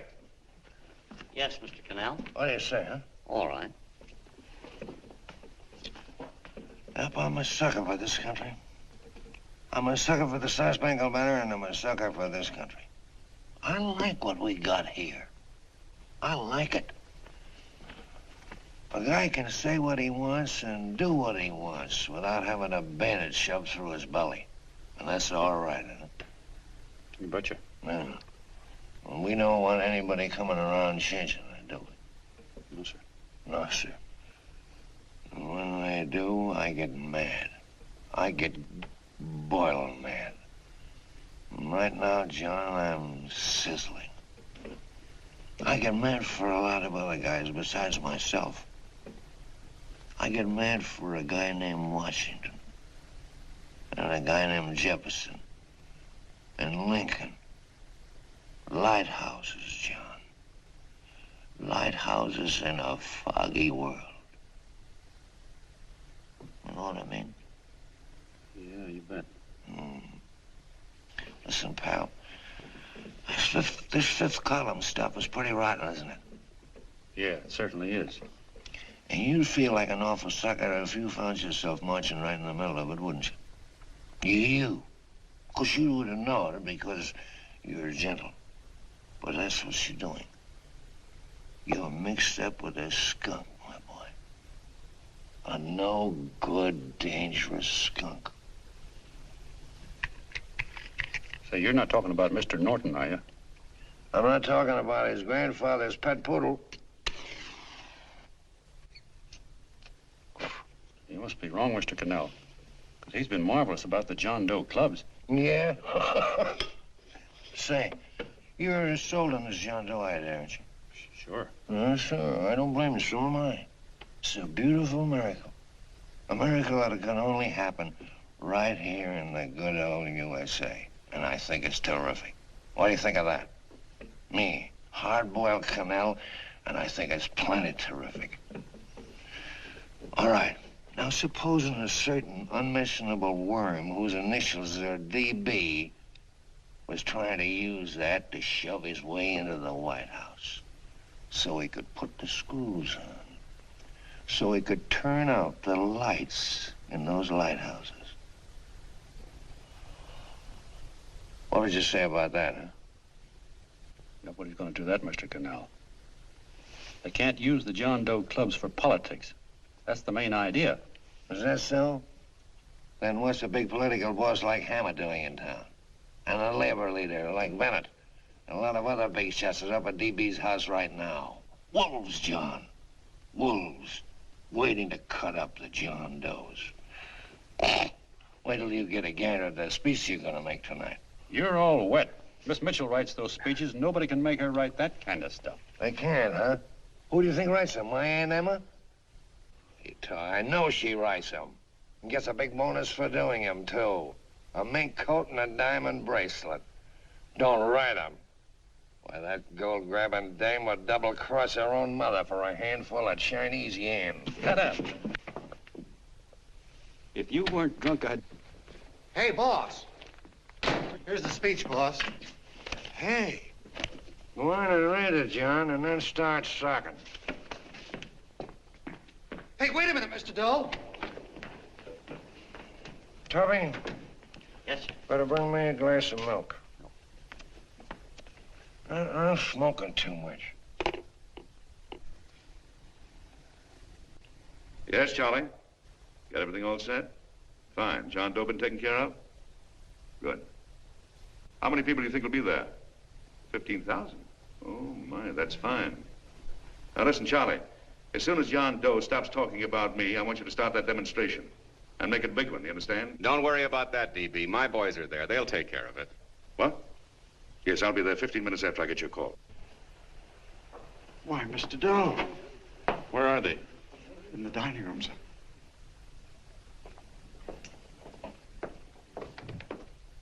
Now, gentlemen, I think we're about ready to throw that great big bombshell. Yeah, well, it's about time. Even a conservative estimate shows that we can count on anywhere between 10 and 20 million John Doe votes. Now, add to that the labor vote that Mr. Bennett will throw in, and the votes controlled by Mr. Hammett and the rest of you gentlemen in your own territories, and nothing can stop us. As I said before, I'm with you, providing you can guarantee the John Doe vote. Don't worry about that. You can count on me on one condition. Little Bennett's got to be taken care of. Didn't I tell you that everybody in this room would be taken care of? My agreement with you gentlemen stands. I'm with you, DB, but I still think it's a very daring thing we're attempting. These are daring times, Mr. Barrington. We're coming to a new order of things. There's too much talk been going on in this country. Too many concessions have been made. What the American people need is an iron hand. You're right. Right, that's true. You're quite right, DB. Discipline. Right. And now, may I offer a little toast to Miss Ann Mitchell, the brilliant and beautiful lady who is responsible for all this. Miss Mitchell. Mr. Norton, I'd like to talk to you alone for a minute. Oh, Miss Mitchell has something to say to us. Let's fine.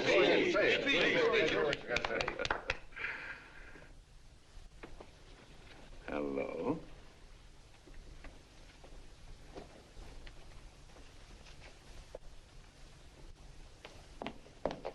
John, I'm so glad to see you. I was terribly worried. Did you write this? Yes, I did, John, but I had no idea what was going on. You didn't? No. That's a swell bracelet you're wearing. John, why aren't you at the convention?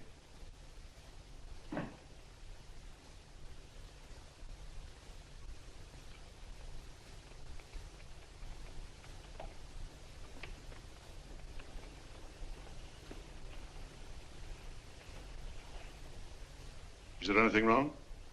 No, nothing's wrong. Everything's fine. So there's going to be a new order of things, huh? Everybody's going to cut himself a nice fat slice of the John Does, eh? You forgot one detail, Mr. Big Shot. You forgot me, the prize stooge of the world. Why, if you or anybody else thinks he's going to use the John Doe clubs for his own rotten purpose, he's going to have to do it over my dead body. Oh, hold on a minute, young man. Hold on. That's rather big talk. I started the John Doe clubs with my money. And I'll decide whether or not they're being properly used. No, you won't. You're through deciding anything. And what's more, I'm going down to that convention and I'm going to tell those people exactly what you and all your fine feathered friends here are trying to cook up for them. And I'm going to say it in my own words this time. Stop it, baby. You ruined us, Stevie. Wait a minute, fella. My uncle wants to talk to you. Listen to me, my son. Before you lose your head completely, may I remind you that I picked you up out of the gutter and I can throw you right back there again? You've got a nerve accusing people of things. These gentlemen and I know what's best for the John Does of America, regardless of what tramps like you think. Get off that righteous horse of yours and come to your senses. You're the fake. We believe in what we're doing. You're the one that was paid the 30 pieces of silver. Have you forgotten that? Well, I haven't. You're a fake John Doe, and I can prove it. You're the big hero that's supposed to jump off tall buildings and things. Do you remember? What do you suppose your precious John Does will say when they find out that you never had any intention of doing it, that you were being paid to say so? You're lucky they don't run you out of the country. With the newspapers and the radio stations that these gentlemen control, we can kill the John Doe movement deader than a doornail. We'll do it, too, the moment you step out of line. Now, if you still want to go to that convention and shoot your trap off, you go ahead and do it.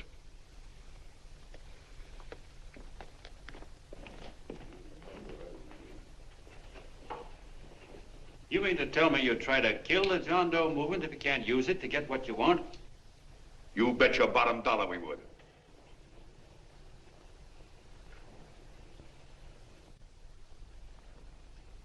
Well, that certainly is a new low. I guess I've seen everything now. You sit there back of your big cigars and think of deliberately killing an idea that's made millions of people a little bit happier. An idea that's brought thousands of them here from all over the country, by bus and by freight and jalopies and on foot, so they could pass on to each other their own simple little experiences. Why, look, I'm just a mug and I know it, but I'm beginning to understand a lot of things. Why, your type's as old as history. If you can't lay your dirty fingers on a decent idea and twist it and squeeze it and stuff it into your own pocket, you slap it down. Like dogs, if you can't eat something, you bury it. Why, this is the one worthwhile thing that's come along. People are finally finding out that the guy next door isn't a bad egg. That's simple, isn't it? And yet a thing like that's got a chance of spreading till it touches every last doggone human being in the world, and you talk about killing it. Why, when this fire dies down, what's going to be left? More misery, more hunger, and more hate. And what's to prevent that from starting all over again? Nobody knows the answer to that one, and certainly not you with those slimy, bollocksed-up theories you got. The John Doe idea may be the answer, though. It may be the one thing capable of saving this cockeyed world, yet you sit back there on your fat hulks and tell me you'll kill it if you can't use it. Well, you go ahead and try. You couldn't do it in a million years with all your radio stations and all your power, because it's bigger than whether I'm a fake. It's bigger than your ambitions, and it's bigger than all the bracelets and fur coats in the world. You bet it is, John. And that's exactly what I'm going down there to tell those people. Wait a minute, you ungrateful rat. My uncle's been too good. Getting away. Give me the bullet. I've always told you, D.B., you're playing with dynamite. Which way? All right, now, get away. Before he gets through tonight, he'll ruin us all. Now, stop and cold. Don't worry, I've been ready for this. John! Oh, John, please listen to me. Please, I can explain everything, John. I didn't know what they were going to do. Let me go with you, John. John, please. Go ahead, driver. Full park. Explain it to you, John. Please let me go with you. Please. John! Mr. Norton wants to see you. Listen to me, Mayor Lovett. You do as I say. I want them both arrested. You tell the police department to pick up Canal. I've got the girl here. I've got the bullet. I don't care what you charge him with. If you're worried, let him go in the morning, but keep him in jail overnight. Hello, Bulletin. Put what wire on.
fair.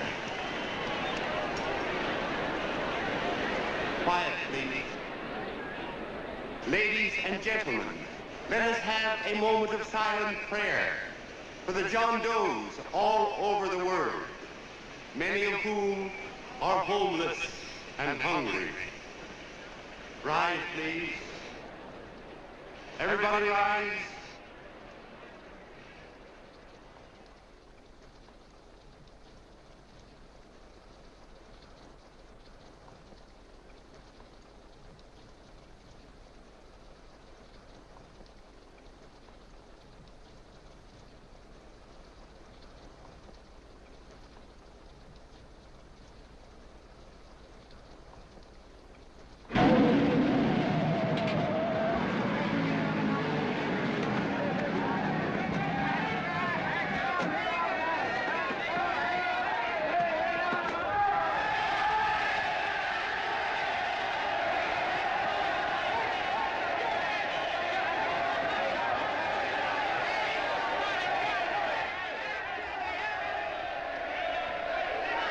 Newsboys. Hundreds of yelling newsboys are swarming into the park like locusts. They're yelling John Doe's a fake. Fake.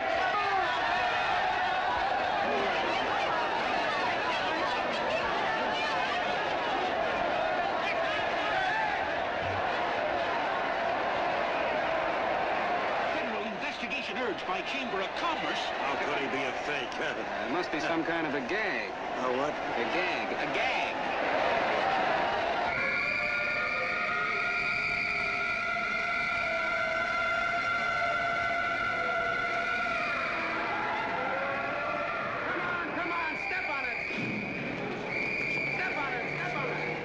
Places now, so let's get going. Wait for the face. Hey, miss, will you autograph my balloon? Sure.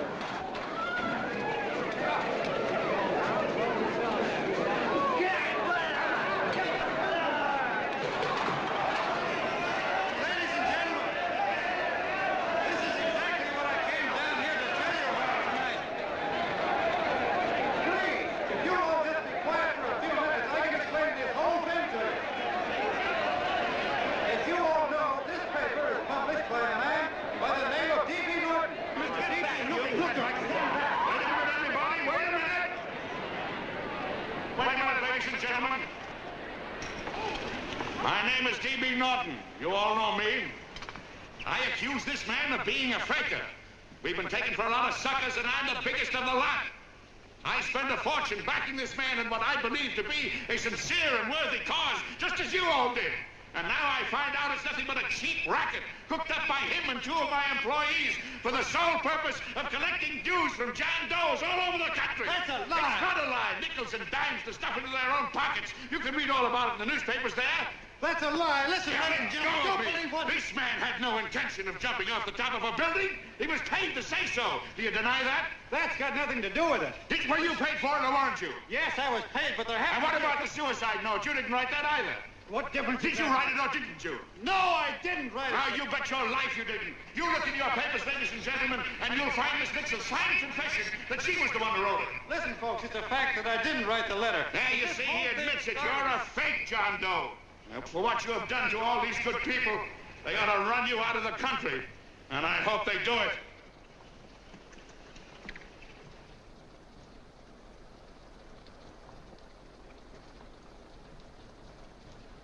Speak up, John. We believe you. Please, listen, folks. Now that he's through shooting over his face, I've got a couple of things to tell you about.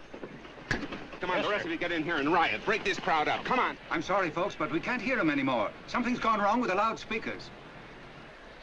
John Doe's a fake. Boo! They can't hear me. This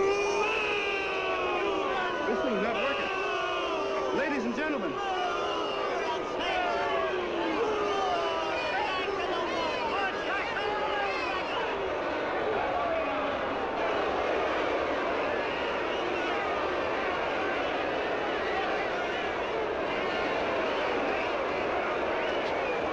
This thing's bigger than whether I'm a fake.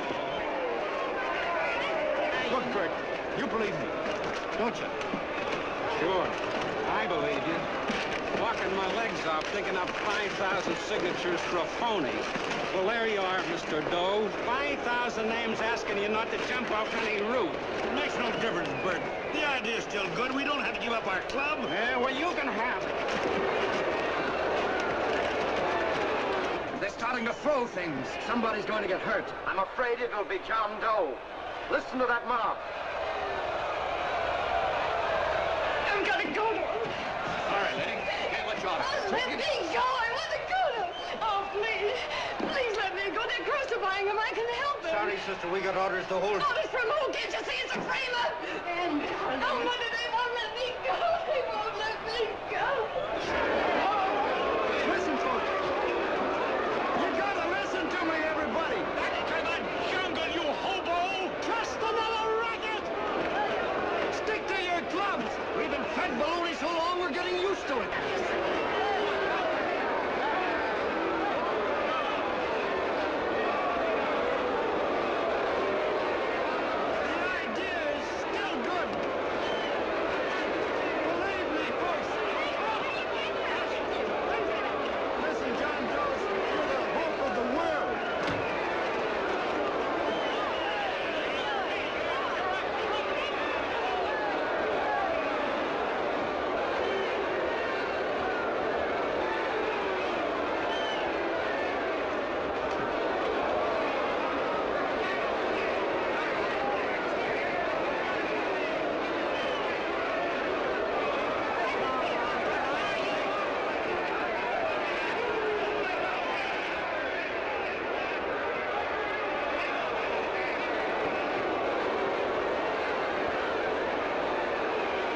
Finally managed to get him out of the park. But if that boy isn't hurt, it'll be a miracle. Ladies and gentlemen, this certainly looks like the end of the John Doe movement. Well, boys, you can chalk up another one to the Pontius Pilates.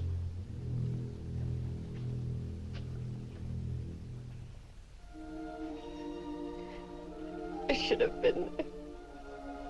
I could have helped him. He was so all alone.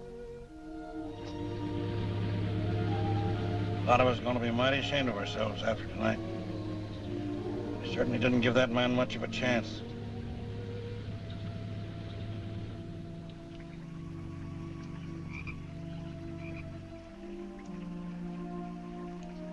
Have some more coffee, Long John? No thanks, Carl.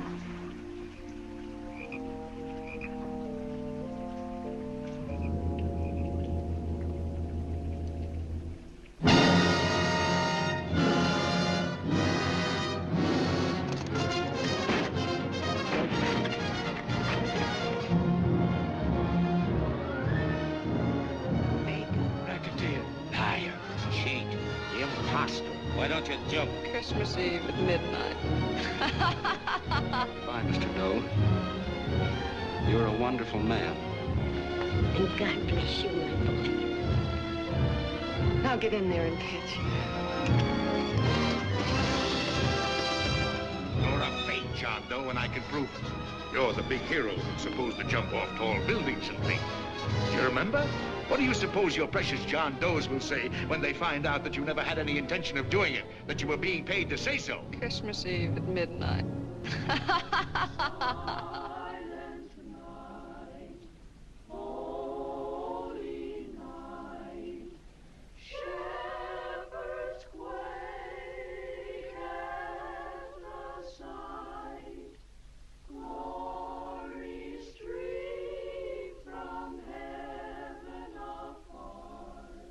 Merry Christmas, son. Merry Christmas.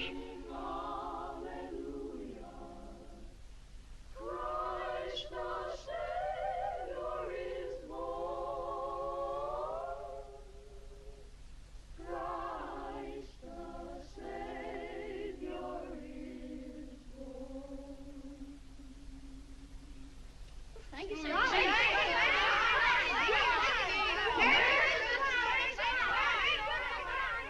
Who? John Doe. Is that screwball still around? Dame's been calling all day. Sure, I know. Yeah, at midnight, huh? Okay, lady. We'll have the place surrounded with nets. They're laughing at me.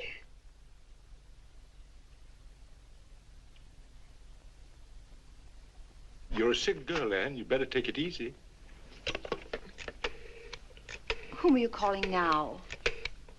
You called that number not 10 minutes ago. Hello, Mr. Canal.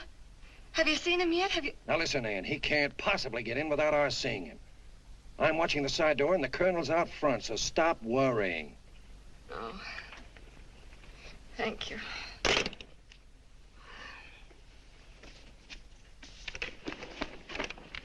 What, Ann? Anne, don't be foolish. If this isn't the craziest, the battiest, the looniest wild goose chase I ever heard of. Shut up, Bert. Sourpuss is right. Yeah, well, if he is, I'm a banana split. That man is going to be on that roof. Don't ask me how I know. I just know, and you know it as well as I do. Sure. I'd like to believe in fairy tales, but a guy that's a fake isn't going to jump off any roof. I don't think he was any fake, not with that face. And anyway, what he stood for wasn't a fake. Okay, honey, okay.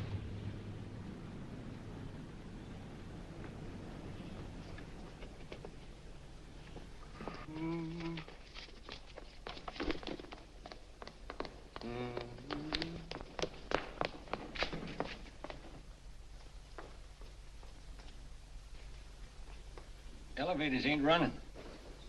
Colonel, You shouldn't have got out of bed, miss. has he been here? No. Have you seen him? I ain't seen him for a week. Where's Canal? He's watching the other door. Oh, gee, you're swell. Oh. No sense in going up there. I've been here for hours. He ain't here. Let me go, will you? Now that's crazy. It's 14 floors.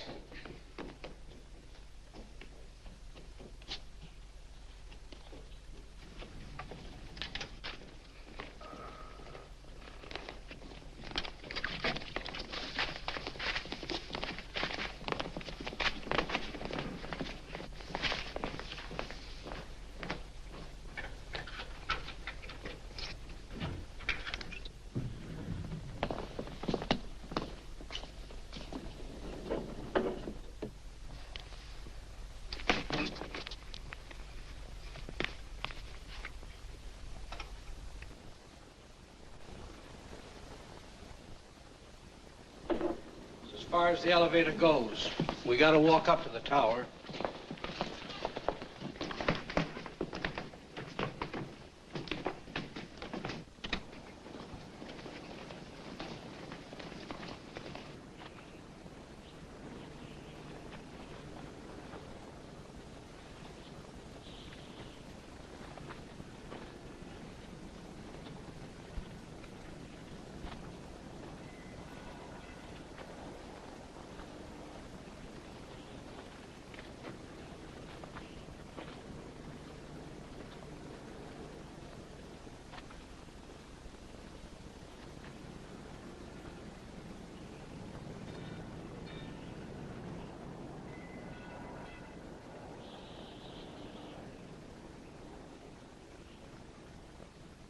That tramp was probably full of Christmas cheer and asleep in some flop house. Let's go. I've got to decorate my tree.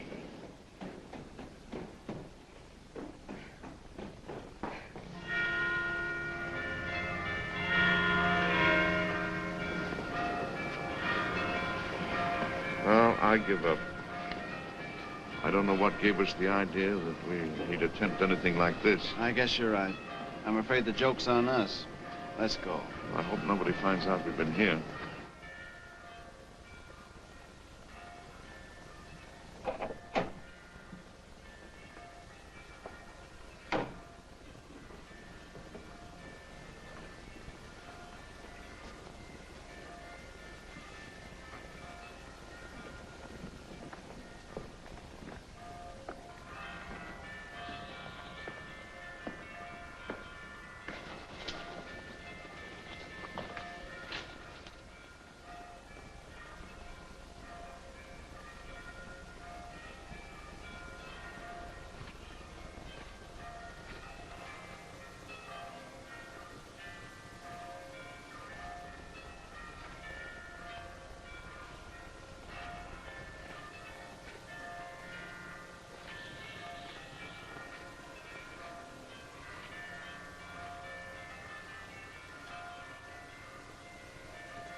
I wouldn't do that if I were you, John.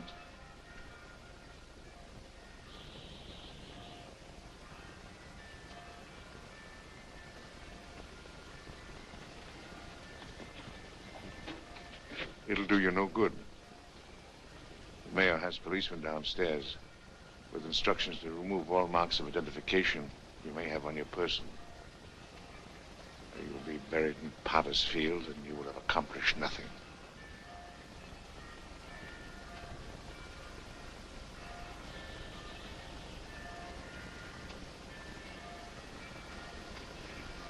I've taken care of that. I've already mailed a copy of this letter to Mr. Cannell. John, why don't you forget this foolishness? Stop right where you are, Mr. Norton, if you don't want to go overboard with me.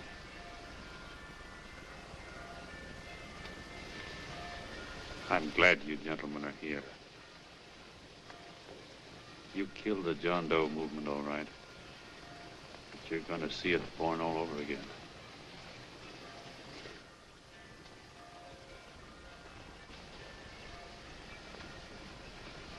Now take a good look, Mr. Norton. John! John! Oh, John, no, I won't let you. I love you, darling. Oh, please. Please don't give up. We'll start all over again. Just you and I. It isn't too late. The John Doe movement isn't dead yet. You see, John, it isn't dead or they wouldn't be here. It's alive in them. They kept it alive by being afraid of. That's why they came up here. Oh, darling. Sure, it should have been killed. It was dishonest. But we can start clean now. Just you and I. It'll grow, John, and it'll grow big because it'll be honest this time. Oh, John, if it's worth dying for, it's worth living for. Oh, please, John. Oh. Oh, please. Please, God, help me. John, look at me. You want to be honest, don't you? Well, you don't have to die to keep the John Doe idea alive. Someone already died for that once. The first John Doe. And he's kept that idea alive for nearly 2,000 years. It was he who kept it alive in them. And he'll go on keeping it alive forever and always. For every John Doe movement these men kill, a new one will be born. That's why those bells are ringing, John. They're calling to us. Not to give up, but to keep on fighting, to keep on pitching. Oh, don't you see, darling? This is no time to give up. You and I, John, we... Oh, no. No, John. If you die, I want to die, too. Oh, I love you. Oh, John.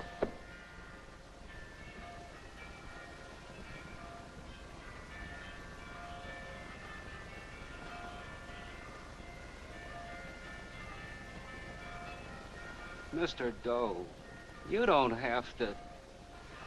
We're with you, Mr. Doe.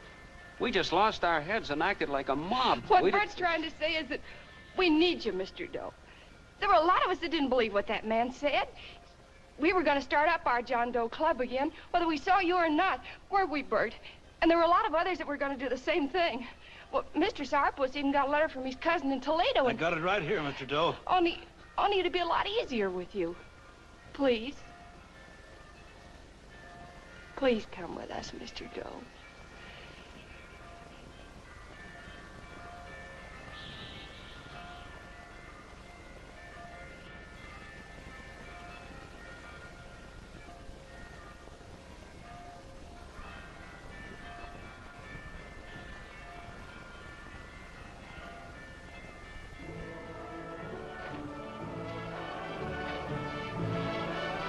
Long John. Mr. Doe. Here, we'll help you with it. She'll be all right. Mr. Doe, take her right down to the car. And right up front. Look, we got a car right down to where it is. Lay on, Norton. The people. Try and lick that.